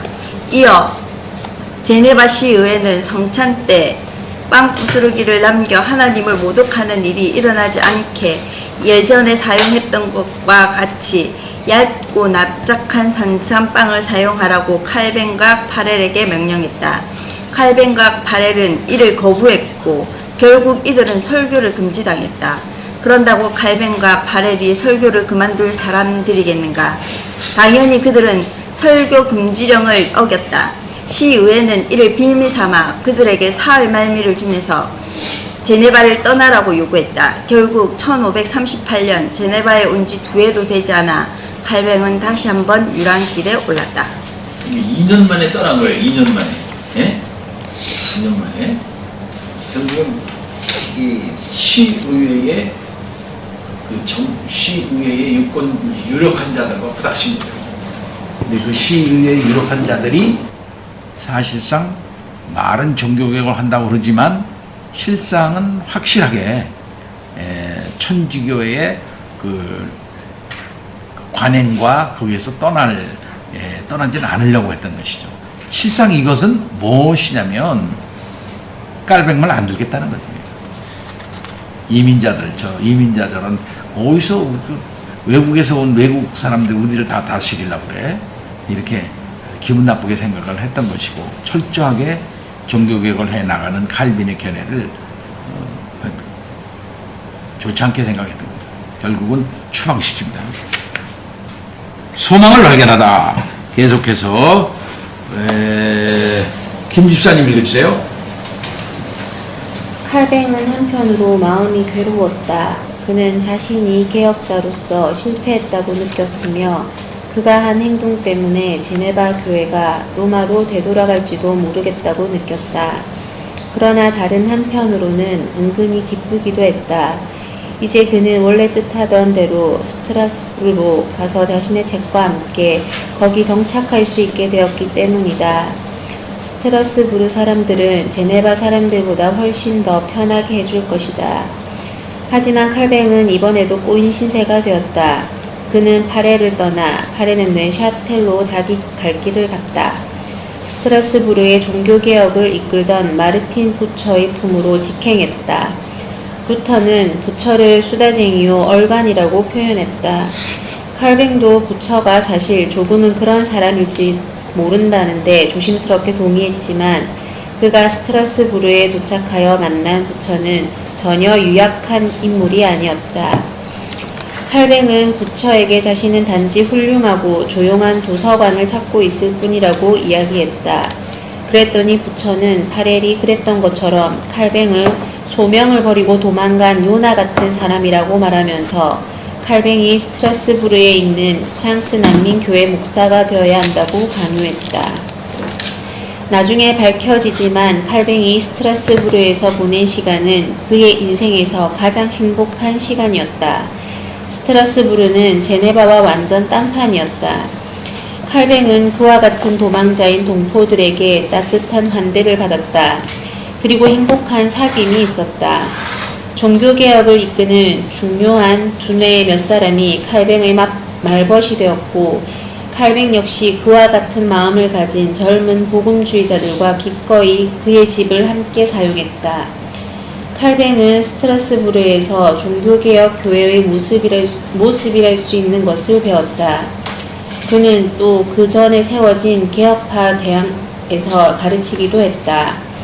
이 개혁파 대학은 독일의 교육자요 인문주의자로서 독일 교육의 한 축인 김나지움 탄생에 큰 영향을 미친 요하네스 슈투름이 1538년에 세웠다. 이곳에서는 주로 종교개혁 신앙과 인문학을 가르쳤다. 또 칼뱅은 여기서 그의 첫 주석을 썼다. 바로 로마서 주석이었다. 로마서가 모든 바울 서신의 핵심, 곧 우리가 믿음으로 의롭다 하심을 얻는다는 것을 이야기하고 있기에 그가 로마서 주석을 가장 먼저 쓴 것은 당연한 일이었다. 이렇게 햇빛이 찬란한 시기에 유일한 먹구름이 다가왔다. 일찍이 칼뱅을 삼위일체를 믿지 않는 자로 무고했던 완전히 옳고당코 않은 일이었다. 한 신학자가 스트라스부르로 들어왔던 것이다. 그는 예전에 자신이 제기했던 고소를 다시 제기했다. 부처는 칼뱅더러 직접 대답하라고 요구했다. 칼뱅은 격노하여 얼굴이 핏기를 잃었다. 그는 재빨리 대처하여 혐의를 풀었지만 고소 내용이 하도 심각하여 결국 이 일은 이후 남은 생애 내내 칼뱅을 괴롭히게 된다. 사실 칼뱅이 낭만이 넘치는 삶을 살았다고 말하기는 불가능하다. 그는 프랑스 여자들의 연인은 아니었다. 본인을 놓고 말하면 나는 여자의 예쁜 얼굴에 홀려 그 여자의 악에도 입을 맞추는 얼빠진 연애꾼이 아니다. 내가 오로지 관심을 갖는 미인은 온화하고 자상하며 오만하지 않고 낭비하지 않으며 인내하고 내 건강을 돌봐주는 사람이어야 한다. 이게 칼빈의 여성관이에요.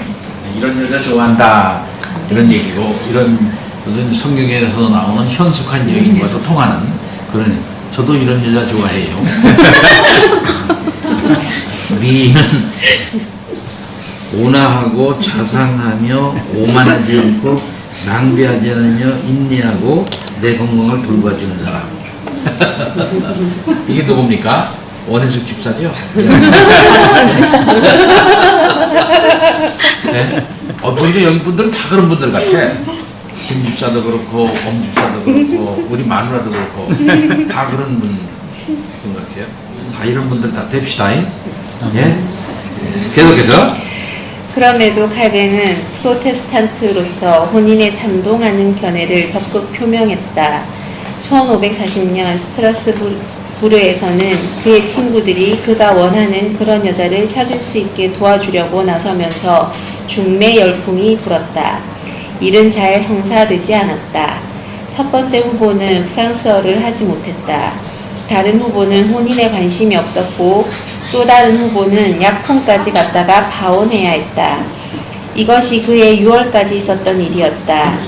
그러다 2달 뒤 칼뱅은 자신이 제 세례파에서 개종케 만든 과부, 이 개종은 칼뱅 집안의 평화에 없어서는 안 될 요소였다.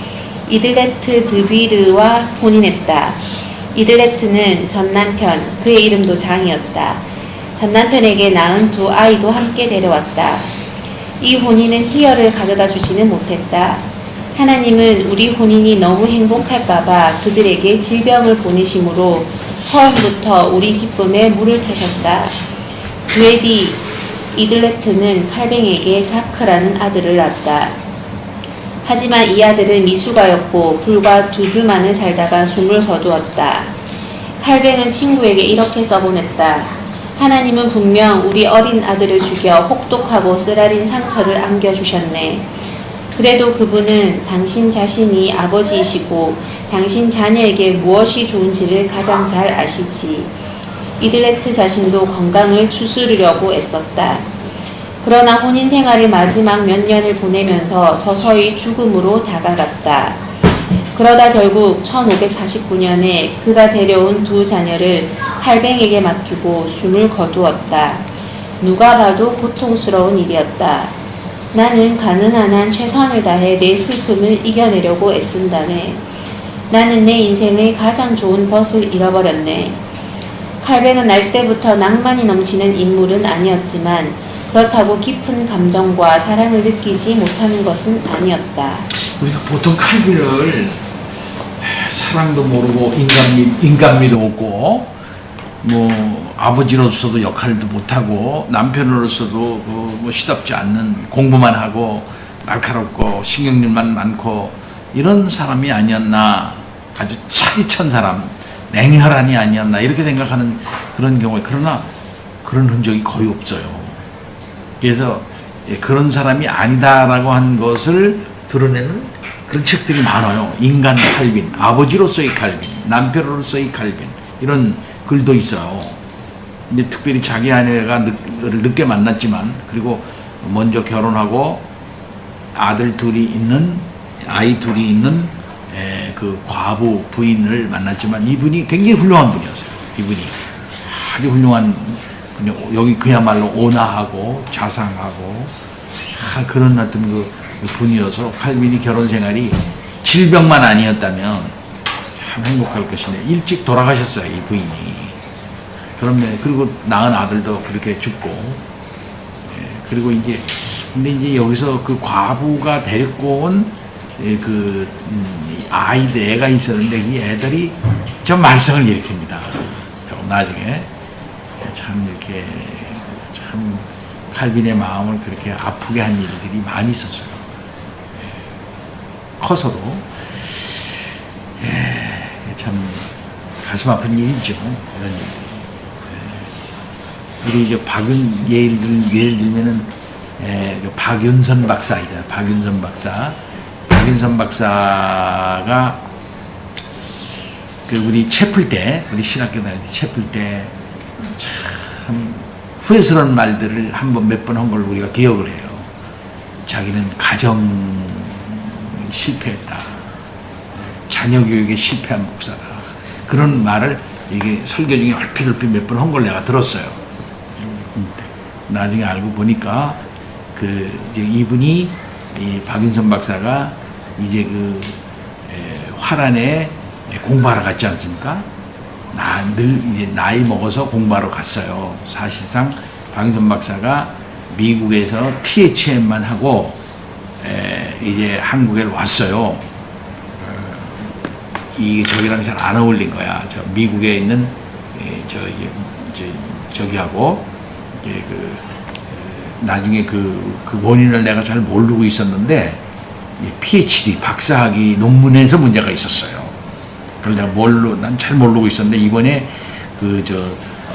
그분이 이번에 돌아가신 또 이름을 그분의 자서전을 내가 얼마 전에 읽었는데 그분이 교수 자기 담당 교수하고 논문 제목과 내용에 이게 안 맞았던 거야. 그게 안 맞으니까 안 되니까 그분이 실망하고 이렇게 돌아온 거거든요. 그리고 한참 있다가 이제 이제 화란을 통해 가지고 하려고 그랬어. 화란으로 간 거야. 화란으로 갔는데 6개월 만에 간지 6개월인가 이렇게 만에 대구에서 그 원래 부인이 미군 트럭에 받쳐가지고 돌아가셨어요.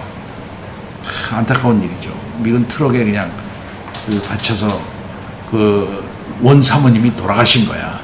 급거 공부를 다 못 마치고 화란에서 돌아오게 된 거죠. 박윤선 박사가. 예. 근데 그런 공부하고 뭐 이런 사이에 아이들을 돌 못 보았는지,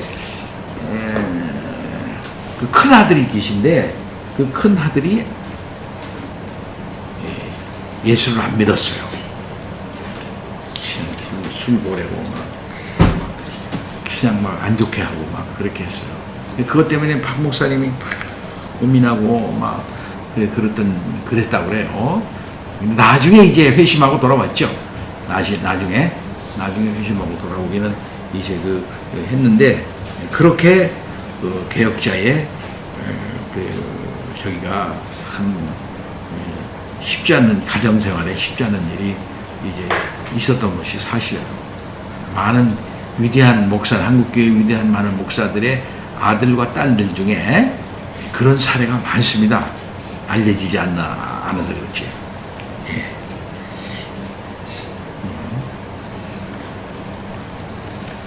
이 칼빈이 하여튼 아주 그 마음속에는 따뜻한 사람이었다 하는 거 우리가 이제 기억을 해야 되겠어요.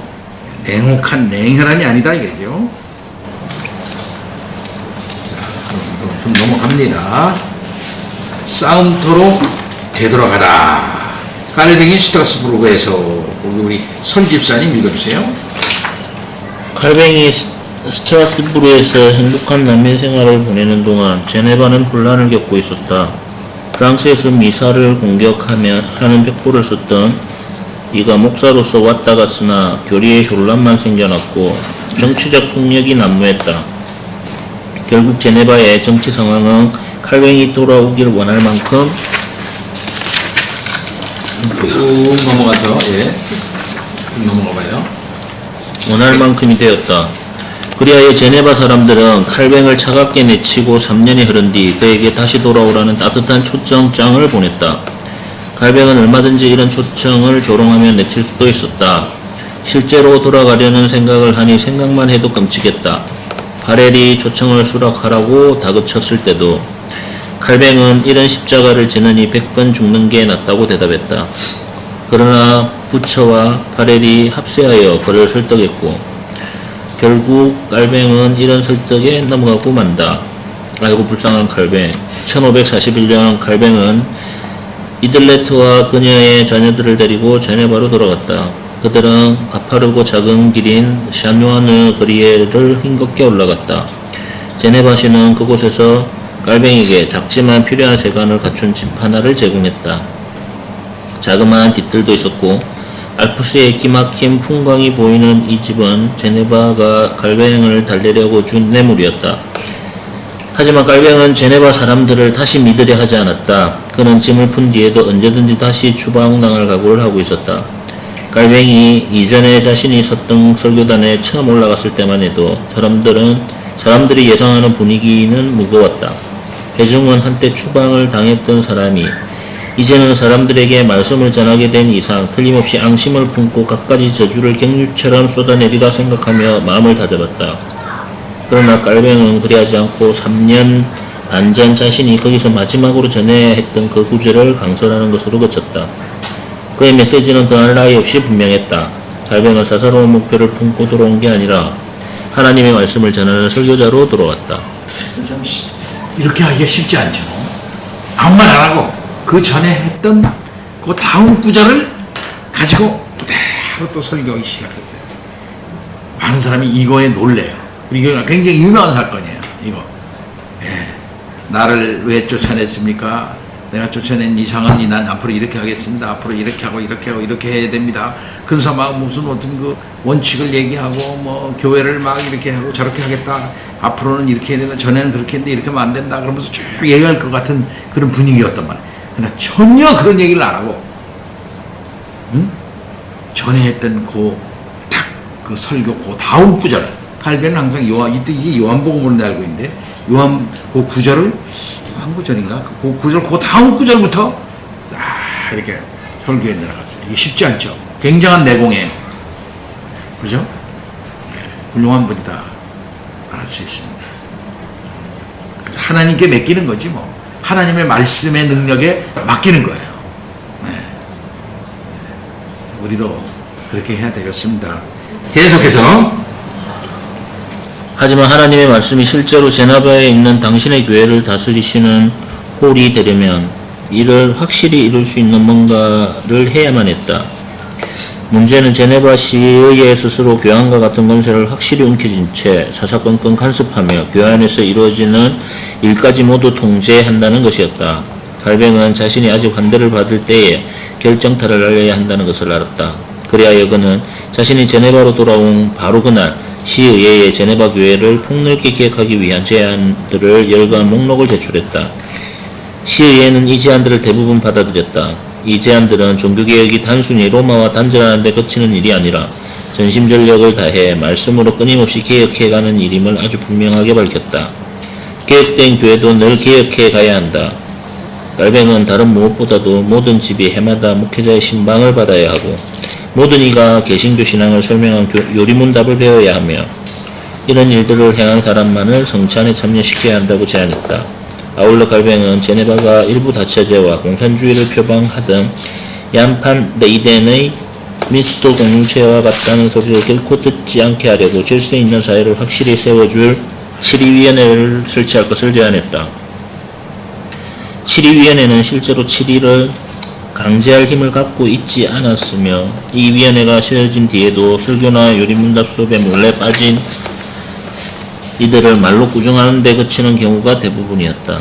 그런데도 이 위원회는 상당히 고압적이라고 알려져 있었다. 이 위원회는 시민들이 선술집을 제 집 떠나들지 못하게 막는 대신 이 시민들을 감시하고 프랑스어 성경을 읽게 할 수도원을 바로 이 시민들에게 제공하려 했다.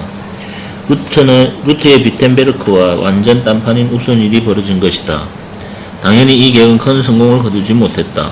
심지어 그리스도인의 이름으로 사용할 수 있는 이름, 이를테면 자크와 장과 같은 사용할 수 없는 이름, 클로드, 모네를 열거한 목록을 작성하여 공포했을 때는 지나치게 많은 것을 규제한다고 느끼기 시작하는 사람들이 일부 생겨났다.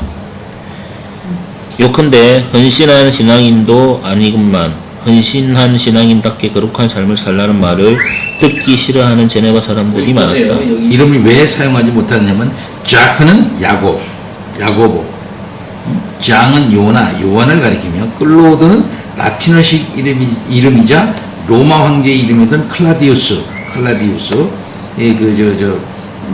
다리를 절었던 클라우디우스요. 클라우디스에서 나왔고, 모네는 고대 그리스에서 나온 은둔자라는 이름을 갖고 있습니다. 그러니까 이런 이름을 쓰지 않도록, 이름에 이런 이름을 붙이지 않도록 이렇게 하고 성경적인 이름을 붙이도록 권장했다는 거죠. 계속해서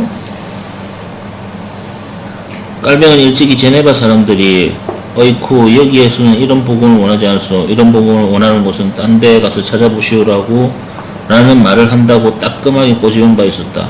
제네바 사람들의 목소리에서는 10중 8구 징징대며 불평하는 소리를 들을 수 있었다. 이런 일들 때문에 깔뱅은 보수 꼴통 프로테스탄트 지도자라는 평판을 얻었다. 그러나 그런 평판은 늘 공정하지 않았다.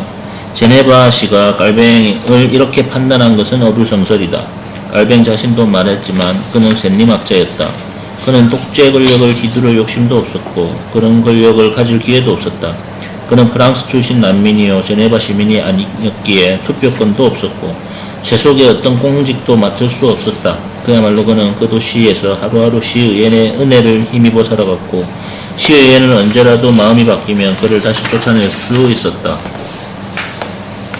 깔뱅은 이름만 그럴싸하게 모든 개혁을 이끄는 우두머리였는데도 그가 이민자라는 바로 그 사실이 깔뱅을 향해 타오르는 반감의 기름을 끼얹었다.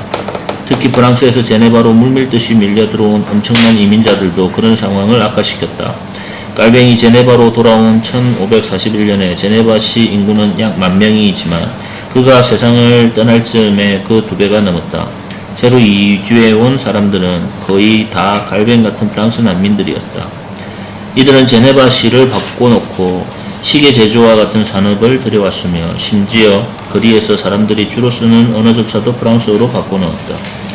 깔뱅이 태어난 고장인 노아능에서 제네바에 도착한 한 여자가 한 말을 들어보면 제네바가 프랑스에서 핍박받던 개신교 신자들에게 매력 넘치는 곳이었음을 느낀다. 아, 나는 저 저주스러운 바벨론의 포로 생활에서 벗어나 내 마지막 감옥에서 풀려날 일이 기쁘기만 하다. 내가 지금 노아용에 있다면 어떤 일이 벌어질지 정말 끔찍하다. 내가 지금 거기 있었으면 감히 내 입을 열어 내 신앙을 떳떳이 고백하지 못했을 것이다. 지금도 내 주위에 있는 사제들과 수도자들이 온통 하나님을 모독하는 말을 쏟아낼 때도 말이다.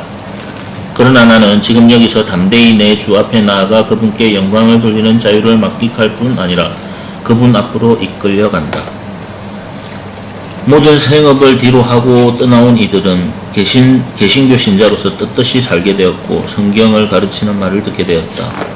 지금 이럴 때 프랑스에서 무슨 일이 일어났기 때문에 이 사람들이 이렇게 제네바로 막 그냥 물밀듯이 몰려온 것일까요? 도망난 걸까요? 거기서 살육전이 일어나는 거예요. 응?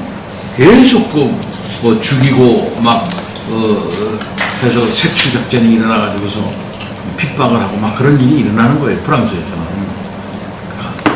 개신교 신앙을 고백하면 죽는 거예요. 그런 상황에서 인근 도시인 이제 제네바로 도망오는 거죠. 그러니까 제네바시 의회에서는 계속 이렇게 많이 막 계속 밀려오고 그러니까 난민자들이 밀려오고 그러니까 그 사람들에 대해서 좋지 않게 생각하는 거죠. 사실은 좋을 게 뭐 있어요. 자기네들도 골치 아픈데 계속 난민들이 이렇게 몰려오니까 그러니까 그들에게 대해서 시민권을 부여할 생각 안 하는 거죠. 근데 그들의 대표자라고도 말할 수 있는 이 깔뱅이에게 배우긴 배우지만 그들에게 시민권 부여 안 하는 거예요. 계속 제네바로 이민 온 사람들은 행복했을지 모르나 그들의 유입은 일에 있는 외국인 해무증을 불러일으켰고 선술집에는 이 외국인들을 어떻게 해야 하느냐는 이야기가 가득했다.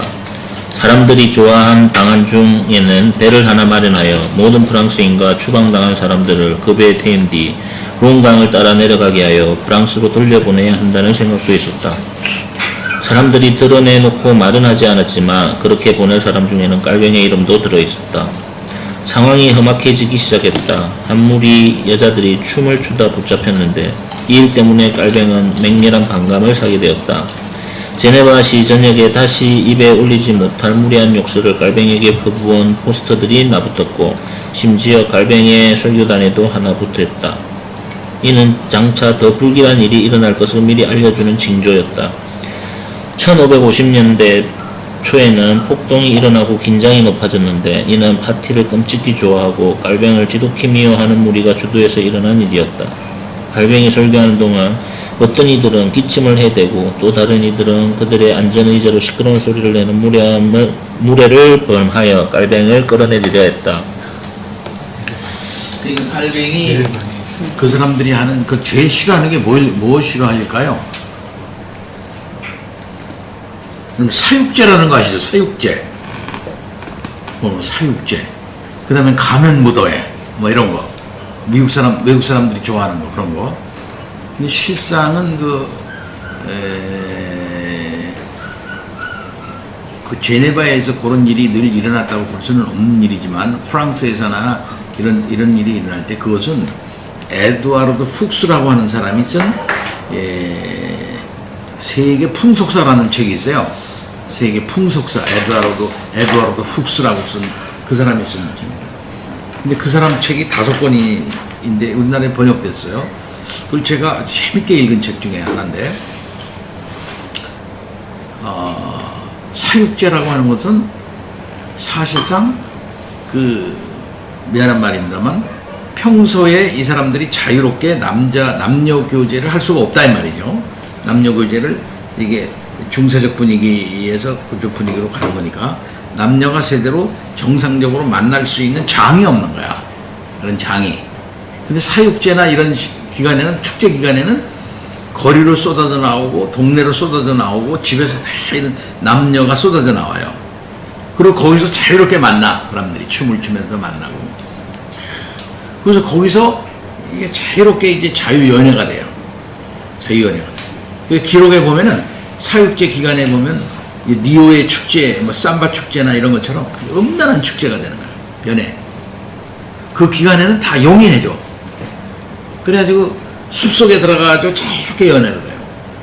자유롭게. 그리고 거기서 남녀가 거기서 만나서 결혼도 하고 뭐 그동안에 맺혀 있었던 여러 가지 그것도 이제 해결을 하고 그러고서 돌아가는 거예요. 근데 그 기간 동안에는 어포코라는 말은 판단 중지 다 용서해 주는 거야. 그 안에서 일어나는 일들은. 그 기간에는. 근데 그 기간에는 인간의 그 더러운 어떤 이게 감춰졌던 욕망들과 이런 것이 분출을 해가지고 무슨 별일이 다 일어나는 거예요. 이게 근데 그런 기간들을 젊은 사람들이나 이런 사람들이나 생각이 좀 다른 사람들이나 이런 사람 그걸 기다리는 거죠. 그 기간에 아주 그냥 범죄를 그냥 죄악을 욕망을 마음껏 분출하는 거야. 이렇게. 근데 사실상 서구사회라는 것은 그런 기간을 그런 저기를 두지를 않으면은 그런 기간을 그런 어떤 저기를 두지 않으면 폭동 같은 게 막 일어날 수밖에 없어요. 여러분 도제라는 말 알죠? 도제. 이 도제가 이제 농노로 있었던 사람들이 매니팩처 수공업이 이루어지면서 생산을 많이 하게 되고 기계 생산을 많이 하게 되고 이렇게 되니까 도시로 이제 공장이 몰리게 되고 수공업이 만들어지고 그러니까 거기에서 각종 기구가 많이 만들어지잖아요. 기술자 밑에서 그 기술을 배우고 자기가 기술을 가지고 있는 사람들이 도제란 말입니다. 근데 그 사람들은 결혼을 안 시켰어요. 결혼을. 기술을 배우고 와서 이렇게 기숙하고 그래. 결혼을 안 하는 거야. 결혼을 안 시켰단 말이에요. 그 사람들은 그럼 어떻게 해? 이 성적인 에너지를. 그러니까 그런 사람들을 위해서 공창을 합법화했어요. 공창을. 도시에. 그렇게 하면서 이게 생기는 거예요. 이런 것들에 대해서 그 풍습들이 그대로 유럽에 남아있거든요. 근데 그런 걸 좋아하고 즐기고 그렇잖아, 보통 그러잖아. 근데 칼빈이 들어와서 그거 하지 못하게 했단 말이야. 악한 것이다 말이야. 왜 이러냐? 그걸 못하게 하고 그러니까. 은근히 칼빈이 싫어하는 거지. 그런 사람들이. 응? 그러면서 여기 보세요. 응? 칼빈을 지독히 미워하는 무리가 주대에서 일어난 일이었다 이거지. 그런 일들이 폭동 같은 거 이런 것들이 심지어 칼빈에게 무례한 욕설을 퍼붓고 포스터가 심지어 칼빈의 설교단에도 붙고 이런 무례한 시끄러운 소리를 내고 이렇게 기침을 해대고 말이야 이런 일들이 있었다 이 말이죠. 그러나 칼빈은 그거 다 알면서도 참 진중하게 하나님의 말씀을 감당해내죠.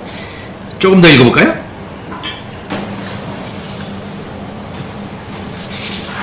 모든 상황을 볼 때 칼뱅이 제네바에서 살아남기는 더 이상 불가능한 것 같았다. 1553년 칼뱅은 법이 자신에게 부여한 권한을 넘어 반칼뱅을 내세운 이 방탕한 무리들을 이끄는 지도자 가운데 한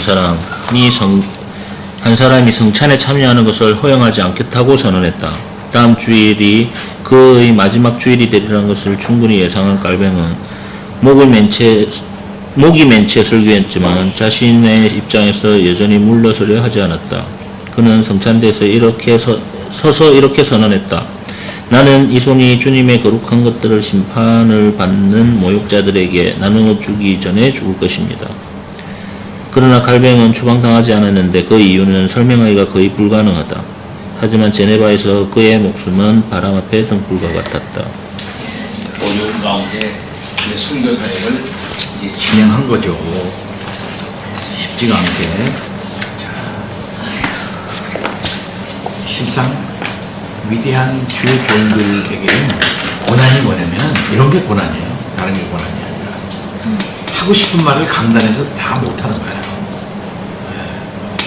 저도 참 그런 경험이 많습니다. 이 말 하려면 그런 사람이 저 사람, 이 말 하려면 저 사람이 저기 걸리고, 이 말 하려면 저 사람이 저기 걸리고, 무슨 말 하면 이 말이 이상한 걸리니 말 못하고, 이러는 이 말. 참, 있을 때 정치적인 얘기를 좀 원론적인 차원에서 제대로 하고 싶었는데 못했어요. 그러나 조금만 벗어나면 바로 전화가 와. 목사님, 그런 거 아니지 않습니까? 뭐 이런다든지, 목사님은 너무 진보적입니다. 또 어떤 장로는 목사님 몰라서 그렇지 광주 사태요. 빨갱이가 이렇게 뭡니다. 왜 목사님 아직도 그럽니까? 김대중이 빨갱이입니다. 노무현이 빨갱이에요. 왜 광주 사태요? 북한군이 내려와가지고 북한 비밀 군대가 내려와가지고 왜 그거를 장로들은 그러네. 계속 무슨 말을 못해. 뿐만 아니라 권력, 칼빈주의에 대해서 그렇게 얘기하는 저쪽에서 딱 나와요. 목사님 견해다 이거야. 왜 목사님 견해를 얘기하냐? 성경에서 그걸 말하느냐? 목사님 견해를 얘기하지 말라. 설교는 목사의 견해를 얘기하는 게 아니라 성경을 얘기해야 되는데 목사의 견해를 얘기하죠. 와, 참 반대를 많이 봤죠. 이게 뭐 어떻게 된 무슨 말을 제대로 그냥 그런 경우가 많았어요. 그러니까 교회 개혁을 온전히 하려고 했을 경우에 오는 무의식적 반대 또는 적극적 반대 또 무반응의 반대 이거 목사들이 견디기 참 어렵습니다. 어떤 감리교회, 거긴 감리교 목사님인데 공덕감리교회라고 감리교회에서 굉장히 큰 교회예요. 그 감리교 목사님이 은퇴를 하셨어요. 근데 그 사람이 쓴 책이 그 사람이 했던 책을 책으로 나서 전집이 있어. 그래서 이제 어렵사리 나도 이제 괜찮다 싶어가지고 그걸 근접방에서 구해가지고 봤는데 꽤 이제 재밌어요. 그 사람 설교를 꽤 재미나게 하고 은혜롭게 하는 그런 사람. 성경도 잘 쉽게 풀고. 근데 그분이 쓴 자기의 그 개인적인 소회를 쓴 그 글이 있더라고. 원로 목사의 회개인가 뭐 이런 그런 글이 있더라고. 그래서 그래가지고서 그 재밌을 것 같아서 그걸 또 봤어요. 보는데 제일 먼저 나오는 게 무슨 말이냐면 나는 악한 목사다. 자기는 사기꾼 목사다 이거야. 자기는 타협하는 목사였다 이거야. 근데 누군지 그 사람 존경하는 목사거든. 응?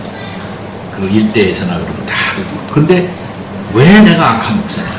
왜 내가 타협한 목사냐? 왜 내가 사이비 목사냐? 성경 말씀을 그대로 안 했다 이거야. 교인이 듣기 좋게 각색을 했다 이거예요. 자기가 이렇게 해야 되는데 거기다 기름을 쏟쳤다 이거야. 응? 이렇게 해야 되는데 그걸 조금 이렇게 각색을 해가지고서 교인들이 듣고 먹기 좋게, 네? 먹으면 소화가 잘 되게끔 줬다 이거야. 어떨 때 성령은 그런 게 아니다 이거지. 자기는 예레미야처럼 설교하지 않았다. 자기는 세례요한처럼 설교하지 않았다. 어쩌면 자기는 예수님처럼 설교하지 않았다는 거예요. 그러니까 자기가 원로 목사까지 됐다는 거야. 내가 원로 목사까지 돼서 이렇게 대접받는 이유는 어디 있느냐? 설교를 그렇게 그들에게 맞게 그저 빠다 바르고 그 다음에 이렇게 해가지고 했기 때문에 자기가 원로 목사가 된 거지. 내가 성경 말씀대로 했더라면은 나는 원로 목사 되지 못했을 것이다. 이걸 회개하는 거야. 정말 나한테 설교 들은 사람한테 미안하다. 이렇게 썼더라니까. 그래. 그리고 공감이 되더라고요. 예. 그러니까 무수히 많은 큰 교회 목사들이 하나님 말씀대로 설교 안 하는 거예요. 어떤 면은 듣기 좋게 하는 거죠. 듣기 좋게. 하나의 그저 맛있는 음식을 제공해서 먹기 좋게 이렇게 해서 그 먹으면 이게 소화도 잘 되고 이렇게 이런 거예요. 어떤 면에서는 좀 딱딱한 음식을 줘야 된다. 딱딱한 음식. 저는 그런 그 의견을 갖고 있어요. 뭐는 설교는 교인들이 듣고 배울 수 있게 해야 된다. 그러니까 조금 교인들 수준보다 턱걸이를 조금 해야 이해할 수 있는 그런 수준으로 해야 한다. 그래야 그때마다 배운다 이게. 그때마다 맨날 쉬운 얘기만 하면은 교인들이 와가지고 이해만 하고 그런 거구나. 오늘도 뭐 새로운 게 없고 뭐 그런 거지 뭐 다 이렇게 생각한다는 거야. 그러나 조금 이게 조금 어렵게 조금 교인들 수준보다 조금 어렵게 설교를 해서 그때마다 설교 시간에 인사이트가 있고 배우는 게 있어야 한다. 좀 그런 생각을 갖고 있어요. 그래서 너무 쉬운 설교를만 들으려고 한다. 너무 쉬운 설교, 너무 재미난 설교, 너무 이해하기 좋은 설교, 생활에 심하게 적용하는 그런 설교, 이런 것만 들으려고 그러니까 교회를 20년 들이고 30년 나와도 성경을 몰라. 성경에서 있는 재미난 얘기 몇 개만 아는 거지. 다니엘 얘기, 예? 다니엘 얘기, 요셉 얘기, 뭐 그런 중요한 사건 얘기나 재미난 얘기나 이런 것만 알지. 성경 전체에 흐르는 그 뭔가 중심적인 맥락에서 흐르고 있는 이 주된 맥락으로부터 나가는 진정한 그 맥을 이해를 못하는 거예요. 교회 30년 전에도 몰라요. 이게 심각한 문제가 발생하는 거예요. 근데 칼빈은 그렇게 원치를 않았다 이게.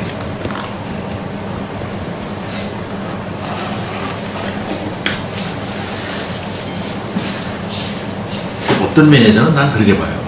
한국교회 설교의 타락은 목사에게도 책임이 있어요. 뭐 분명히 있죠. 교인에게도 책임이 없지 않다. 난 그렇게 생각해요. 자, 그러면 읽었죠. 중간에 있어요.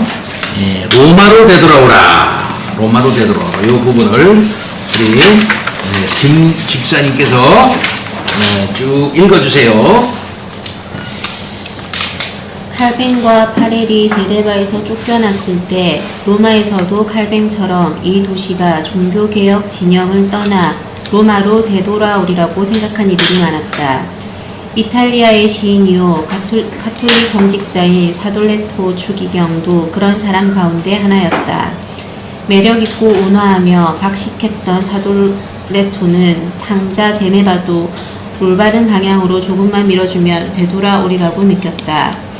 그리하여 칼뱅이 제네바에서 멀리 떨어진 스트라스부르에 안전하게 도착하자 사람들의 마음을 흔들어 놓을 만한 연설을 제네바시에 보내 로마로 돌아오라고 호소했다. 이 서신은 로마가 종교개혁을 어떻게 이해했는지 꿰뚫어 볼 수 있는 훌륭한 단서를 제공한다.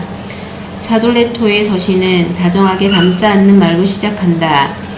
그리스도 안에서 크게 사랑하는 형제들이여, 여러분과 우리 곧 모든 이의 어머니인 가톨릭 교회에 평강이 있길 원하며 우리와 여러분이 하나님이 베푸시는 사랑과 일치를 누리길 원합니다. 이 서신의 나머지 부분도 제네바 사람들에게 온통 달콤한 언사와 지나치다 싶을 정도의 감정을 표현한다. 물론 이 서신은 종교개혁자들을 간사한 인간들이요 그리스도인의 통일과 평화를 방해하는 원수들로서 선한 제네바 사람들을 잘못된 길로 이끌려 한 이들로 묘사한다. 종교개혁자들은 어떻게 제네바 시민들을 잘못된 길로 인도했는가? 사돌레토는 그들이 영원한 구원을 얻을 수단으로 거짓된 것을 가르쳤다고 말한다. 그는 제네바 시민들에게 그 거짓 수단을 진지하게 생각해 보라고 권면한다. 그럼 사돌레토는 무엇을 진리라 말하는가? 그는 로마도 우리가 오직 믿음으로 구원을 받을 수 있다는 것을 인정한다고 말한다. 추기경 입에서 이런 말이 나오다니 놀라 까무러칠 일이다. 이어 그는 이렇게 밝힌다. 바로 이 믿음에는 사랑이 본디 우리 구원의 가장 중요하고 으뜸가는 원인으로 담겨 있습니다. 그렇다면 사돌레토는 오직 믿음으로 구원받는다는 것이 사실은 우리 자신의 사랑으로 구원받는다는 의미라고 보는 셈이다. 그렇다면 왜 종교개혁자들보다 로마를 더 신뢰해야 하는가? 사돌레토는 그 이유가 간단하다고 보았다. 온 세상에 널리 퍼져 있고 이제는 1500년이 넘는 역사를 가진 가톨릭 교회가 널리 동의를 얻어 인정하는 것을 따를 것인가? 아니면 불과 이 25년 사이에 사람들이 혁신이라고 만들어 소개한 것들을 따를 것인가? 라는 문제이기 때문이다. 결국 전통을 따라야 한다는 거죠. 그래야 안전하다. 왜 큰 집을 떠나려고 하느냐? 이 1500년 동안 내려온 이 전통에서 떠나지 말아라. 왜 니네 집을 떠나려고 하느냐? 사돌레토는 이 제네바시 시민들에게 이렇게 아까 얘기한 연서라고 표현된 이 글을 보냄으로써 돌이키려고 그렇게 했던 거예요. 그대로 남아있어요. 그리고 이 샤톨레트의 편지에 대하여 칼빈이 또 반대 선물을 보냅니다. 샤톨레트에게. 그것도 유명한 거죠. 계속해서 읽죠. 제네바 사람들이 이미 설복당한 것은 아니라고 가정한 사돌레토는 기가 막힌 상상을 한다. 개신교 신자와 가톨릭 신자가 주권자이신 재판관의 무시무시한 법정에 서는 모습을 상상한 것이다. 그날 이들은 각각 뭐라 말하며 누가 죄 없다는 판결을 받을까? 먼저 가톨릭 신자가 재판관에게 말하기 시작한다. 그의 변론은 이렇다.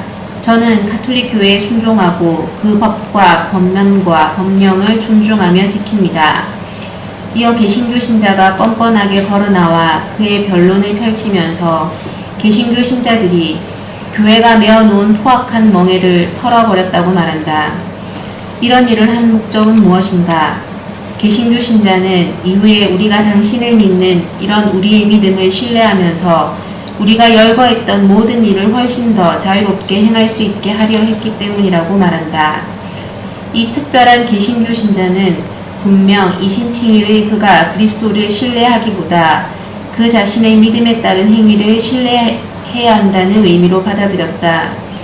그리스도를 믿음의 대상에서 제외한 덕분에 개신교 신자는 분명 자신이 자유로이 제멋대로 살아가도 좋다는 느낌을 가질 수 있었다. 새삼 놀랄 일도 아니지만 가톨릭 신자는 재판관에게 인정을 받아 영원한 희락 속으로 들어가는 반면 개신교 신자는 바깥 어두운 곳으로 내침을 당한다. 그 이유인즉 가톨릭 신자는 오류를 저지를 수 없는 교회를 믿었지만 개신교 신자는 자기 자신의 머리를 믿어왔기 때문이다. 다시 말하지만 분명 사돌레토는 자신의 구원을 위해 교회를 믿지 않는 자는 틀림없이 자기 자신을 믿는 자라고 생각한다. 이 때문에 그는 개신교 신자를 두고 이렇게 묻는다. 그는 그 운명이 머물 안식처를 무엇에서 찾습니까? 그가 의지하는 정체는 무엇입니까? 그가 하나님께 자신을 변호해 줄 리로 신뢰하는 이는 누구입니까? 사돌레토는 개신교 신자들이 이 무릎에 내놓을 대답이 그리스도일 거라는 생각을 전혀 하지 않았던 것 같다. 캐톨릭의 교회관이 그대로 나오고 있죠. 캐톨릭 교회관은 어머니 교회관이라, 칼빈도 그런 개념을 사용했기는 했습니다만은 항상 그 얘기를 해요. 그 사람들은 왜 어머니를 떠나려고 하느냐? 어머니를 떠나면 죽는다. 뭐 이렇게 그런 말하거든요. 칼빈은 그런 차원에서 어머니 교회로 얘기한 건 아니지만은 하여튼 이런 조직적이고 유형적인 교회론을 얘기하는 거예요. 조직적이고 유형적인 이 교회를 떠나면은 너희들은 구원 없다. 그게 뭡니까? 보이는 교회가 본질적인 교회라고 보는 거예요. 보이는 교회. 예? 그러나 종교개혁자들은 뭡니까? 너희들이 보이는 교회를 본질적인 교회라고 생각하지만 그렇지 않다. 진정한 교회는 안 보인다. 이렇게 말하는 거예요. 그러니까 거기에서 보이는 교회와 안 보이는 교회 개념이 종교개혁에서 나오는 거예요. 진정 보이는 교회는 안 보이는 교회가 나타난 것이긴 하지만 보이는 교회는 가라지가 들어갈 수가 있고 보이는 교회는 오류가 들어갈 수 있다. 오류가 들어갈 수가 있다. 이렇게 이제 말함으로써 이제 보이는 교회가 가지고 있는 문제점, 오류의 가능성, 타락할 수 있는 가능성, 이걸 갖다가 늘 전제하는 것이죠. 그러나 캐톨릭은 이 조직교회, 유형교회의 완전성, 그것을 주장하고 유형교회에서 떠나는 것은 그것은 죽음이다. 이렇게 생각을 했던 거거든요.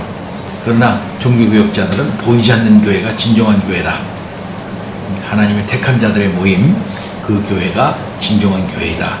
라고 하는 것을 이제 분명하게 말했고, 그 교회, 유형교회에 속하는 것 그 자체가 구원이 아니라 안 보이는 교회, 속하려면 이 안 보이는 교회 이론이 돼야 된다. 곧 믿음이다 말이에요. 진정한 의미의 믿음이다 말했고, 여기서 말하는 건 교회의 회원권이야. 회원권. 왜 회원권을 포기하려고 그러느냐? 천주교에서는 그렇게 주장하려고 하는 것이고, 우리 천주교의 우리 개신교에서는 진리를 붙잡으려고 했던 것이죠. 계속해서 요것만 얘기하겠습니다. 사돌레토는 종교개혁자들에게 종교개혁자들은 교회를 분열시킨 자들이므로 결코 그리스도의 진리를 말할 수 없다는 마지막 독서를 퍼본 다음 그의 가장 사랑하는 형제들을 축복하고 서명한 뒤 서신을 맺는다. 제네바 사람들은 자신들이 칼뱅을 어떻게 대했는지 생각하면서 움찔했지만 결국 칼뱅에게 자신들을 위하여 답신을 써달라고 요청했다. 칼뱅은 이 요청을 수락하면서 엿새 안으로 종교개혁을 변호하는 모범 변증서를 만들어내겠다고 약속했다. 칼뱅의 답신은 박식한 사람이 사돌레토에게 진정 존경을 표시하는 것으로 시작한다. 하지만 몇 줄 안 가서 발톱을 드러낸다. 칼뱅은 이 추기경이 했던 주장을 완전히 뒤집어 엎기 시작한다. 우선 칼뱅은 사돌레토의 달콤한 말투에 일침을 놓는다. 그는 이렇게 썼다. 전에는 제네바 사람들과 도통 사귐도 없었고 이 사람들에게 이토록 극진한 애정을 표현한 적도 없었던 한 이방인이 뜬금없이 이제 와서 이렇게 극진한 애정을 표현하시니 왠지 미심쩍기만 합니다. 이어 그는 본론으로 들어간다. 칼뱅은 종교개혁자들이 교회를 분열시키는 자들이 아니라 교회를 개혁하는 자들임을 확실히 못 박는다. 더욱이 이런 개혁은 개혁자들이 스스로 고안해낸 혁신이 아니다. 오히려 칼뱅은 우리가 그대들보다 옛것과 훨씬 더 가까울 뿐 아니라 우리가 시도하는 모든 일은 오로지 옛 교회 형태를 부활시키려는 것입니다. 라고 주장한다. 이 사람들이 비판하는 것 중에 하나는 뭐냐면 1500년이나 되는 전통 있는 교회를 왜 떠나려고 하느냐라는 것이었던 거예요.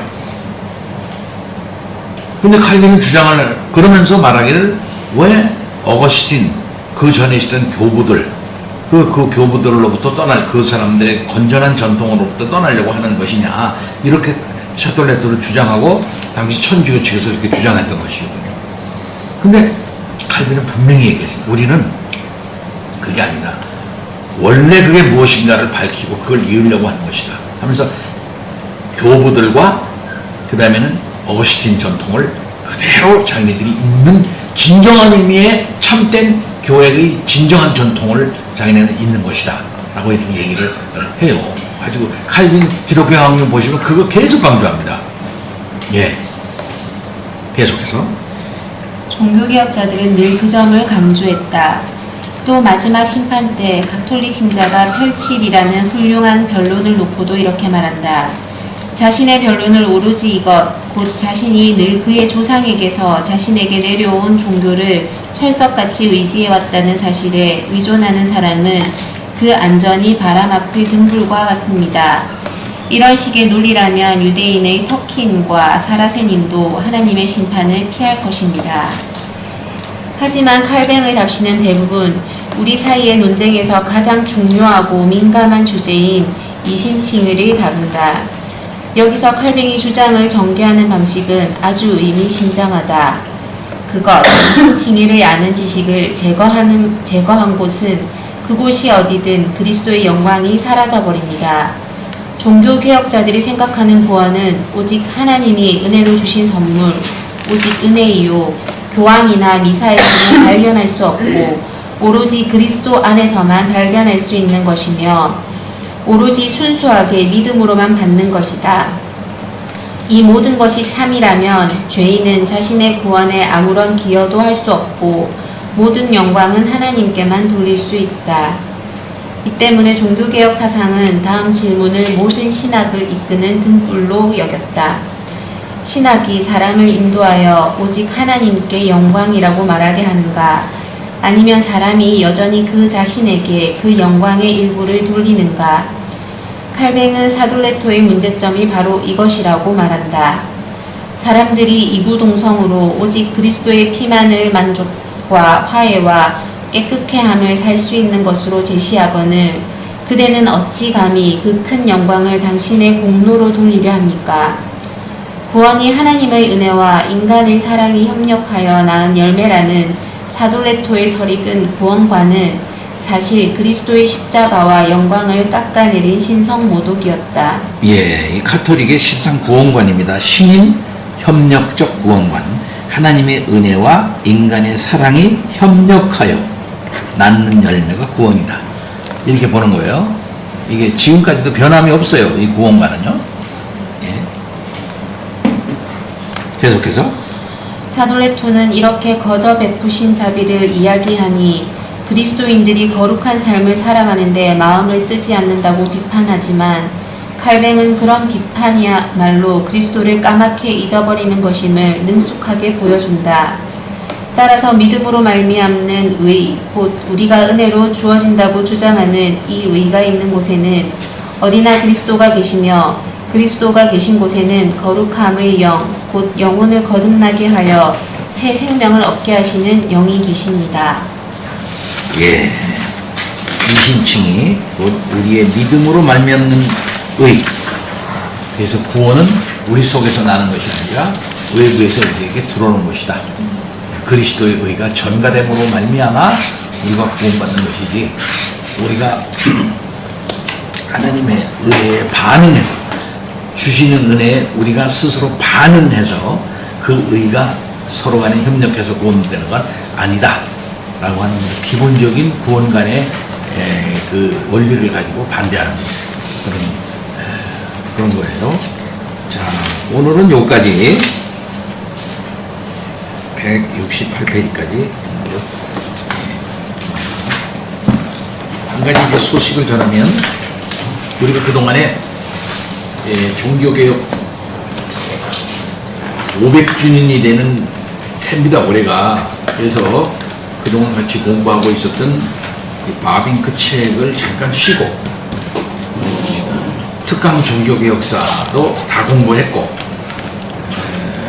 그 다음에 이제 이 책도 이제 일반적인 차원에서 쭉 공부를 했습니다. 근데 이거 이제 얼마 안 남았어요. 반 정도 남았는데 요걸 마치면은 그 다음 교재를 선정했어요. 그 다음 교재는 조금 더 자세히 들어가 보자. 그래서 요즘 새로 나온 스코틀랜드 종교개혁사 그 완전히 전공한 교수님이 쓴 그 한국 사람이 썼어요. 이거는 특강 종교교육사 흑권북스죠. 흑권북스에서 나온 그 책을 가지고 이제 공부하기로 했어요. 그리고 이제 스코틀랜드의 종교개혁사를 아주 깊이 좀 들여다보는 아주 재미난 책이 될 것이다. 이 생각이. 요거는 좀 일반적인 거죠. 이렇게 이 나라 저 나라 프랑스, 루터, 그다음에 제네바, 그다음에는 영국, 그다음에 청교도 이후까지 이게 쭉 얘기하고 있는 일반적인 그런 책이 그런 게 재미인데, 요 중에서 이제 스코틀랜드 종교개혁사가 어떻게 흘러갔나 이런 것들 공부해서 우리가 뿌리로 삼고 있는 스코틀랜드 장로교의 원리가 뭔가 그걸 더 배우는 그런 시간이 될 거예요. 그래서 우리 교회에서 지금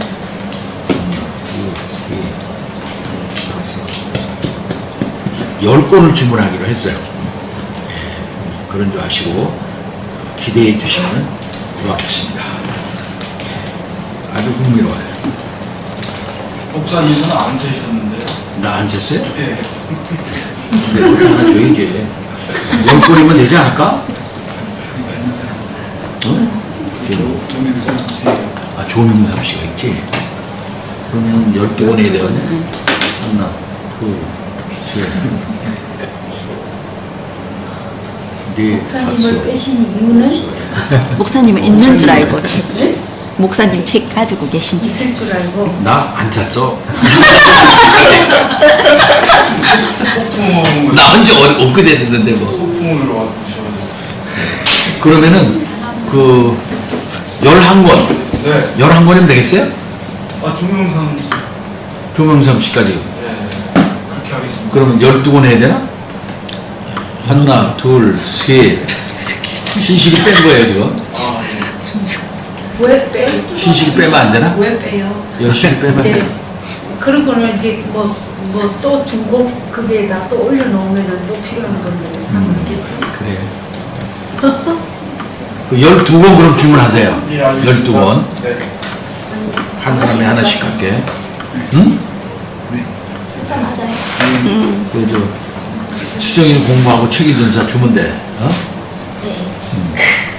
자, 다른 말씀 없죠? 잠깐 기도하고 마치겠습니다. 하나님 아버지 감사합니다. 종교개혁의 현장에 들어간 것 같습니다. 위대한 주의 종들이 얼마나 많은 억압과 반대 속에서 목숨의 위험을, 생명의 위험을 느끼면서 하나님의 말씀을 붙잡고 진리를 사수하려 했는지 하나님 생생하게 느껴져 옵니다. 하나님 아버지, 오늘날도 실상은 이와 같은 영적 전쟁 상황 가운데 있습니다. 그와 같은 상황 속에서도 아직도 게으름에 빠져서 상황이 어떻게 돌아가고 있는지도 알지 못하는 영적 무감각 상태에 우리가 빠져 있지 않는지 반성하게 하여 주시옵시기를 원하옵고 기도하옵나이다. 종교개혁자들의 치열한 이 개혁 정신을 잘 이어받아 오늘날 우리가 어떻게 생각해야 되고 어떤 입장에 서서 상황을 봐야 하는지 나 자신을 복종시키며 진리의 사람으로서 서나갈 수 있도록 훈련시켜 주시옵시기를 원합니다. 오후 공부 시간에 참여한 모든 분들에게 이와 같은 복이 임할 수 있도록 아버지 인도하여 주시옵소서. 하나님 아버지, 칼빈도 생각하고 루터도 생각을 하고 쭈빙글리도 생각하고 여러 위대한 주의 종들을 생각해 봅니다. 하나님 아버지, 그 정신과 사상과 삶을 이어받을 수 있게 하여 주시옵시기를 원합니다. 또한 그분들을 돕는 사람들의 삶들, 또 함께한 사람들의 삶도 생각해 봅니다. 아버지 하나님, 여러 가지 어려운 가운데서도 진리를 위해서 희생하는 것이 얼마나 고귀하고 아름다운 것인가 하는 사실을 잘 알게 하여 주옵소서. 오늘 이 시간에 함께해 주신 감사합니다. 일주일의 삶이 시작됩니다. 어느 곳에든지 하나님의 영광 드러내게 하시고 하나님을 즐거워하면서 살아나가는 삶 되게 하여 주시옵시기를 원합니다. 각 가정마다 하나님께서 주시는 그 은혜를 구체적으로 체험하게 하여 주시옵시기를 원합니다. 임마누엘의 삶을 살게 하옵소서. 감사합니다. 예수 그리스도 이름으로 기도하옵나이다. 아멘. 감사합니다. 수고하셨습니다.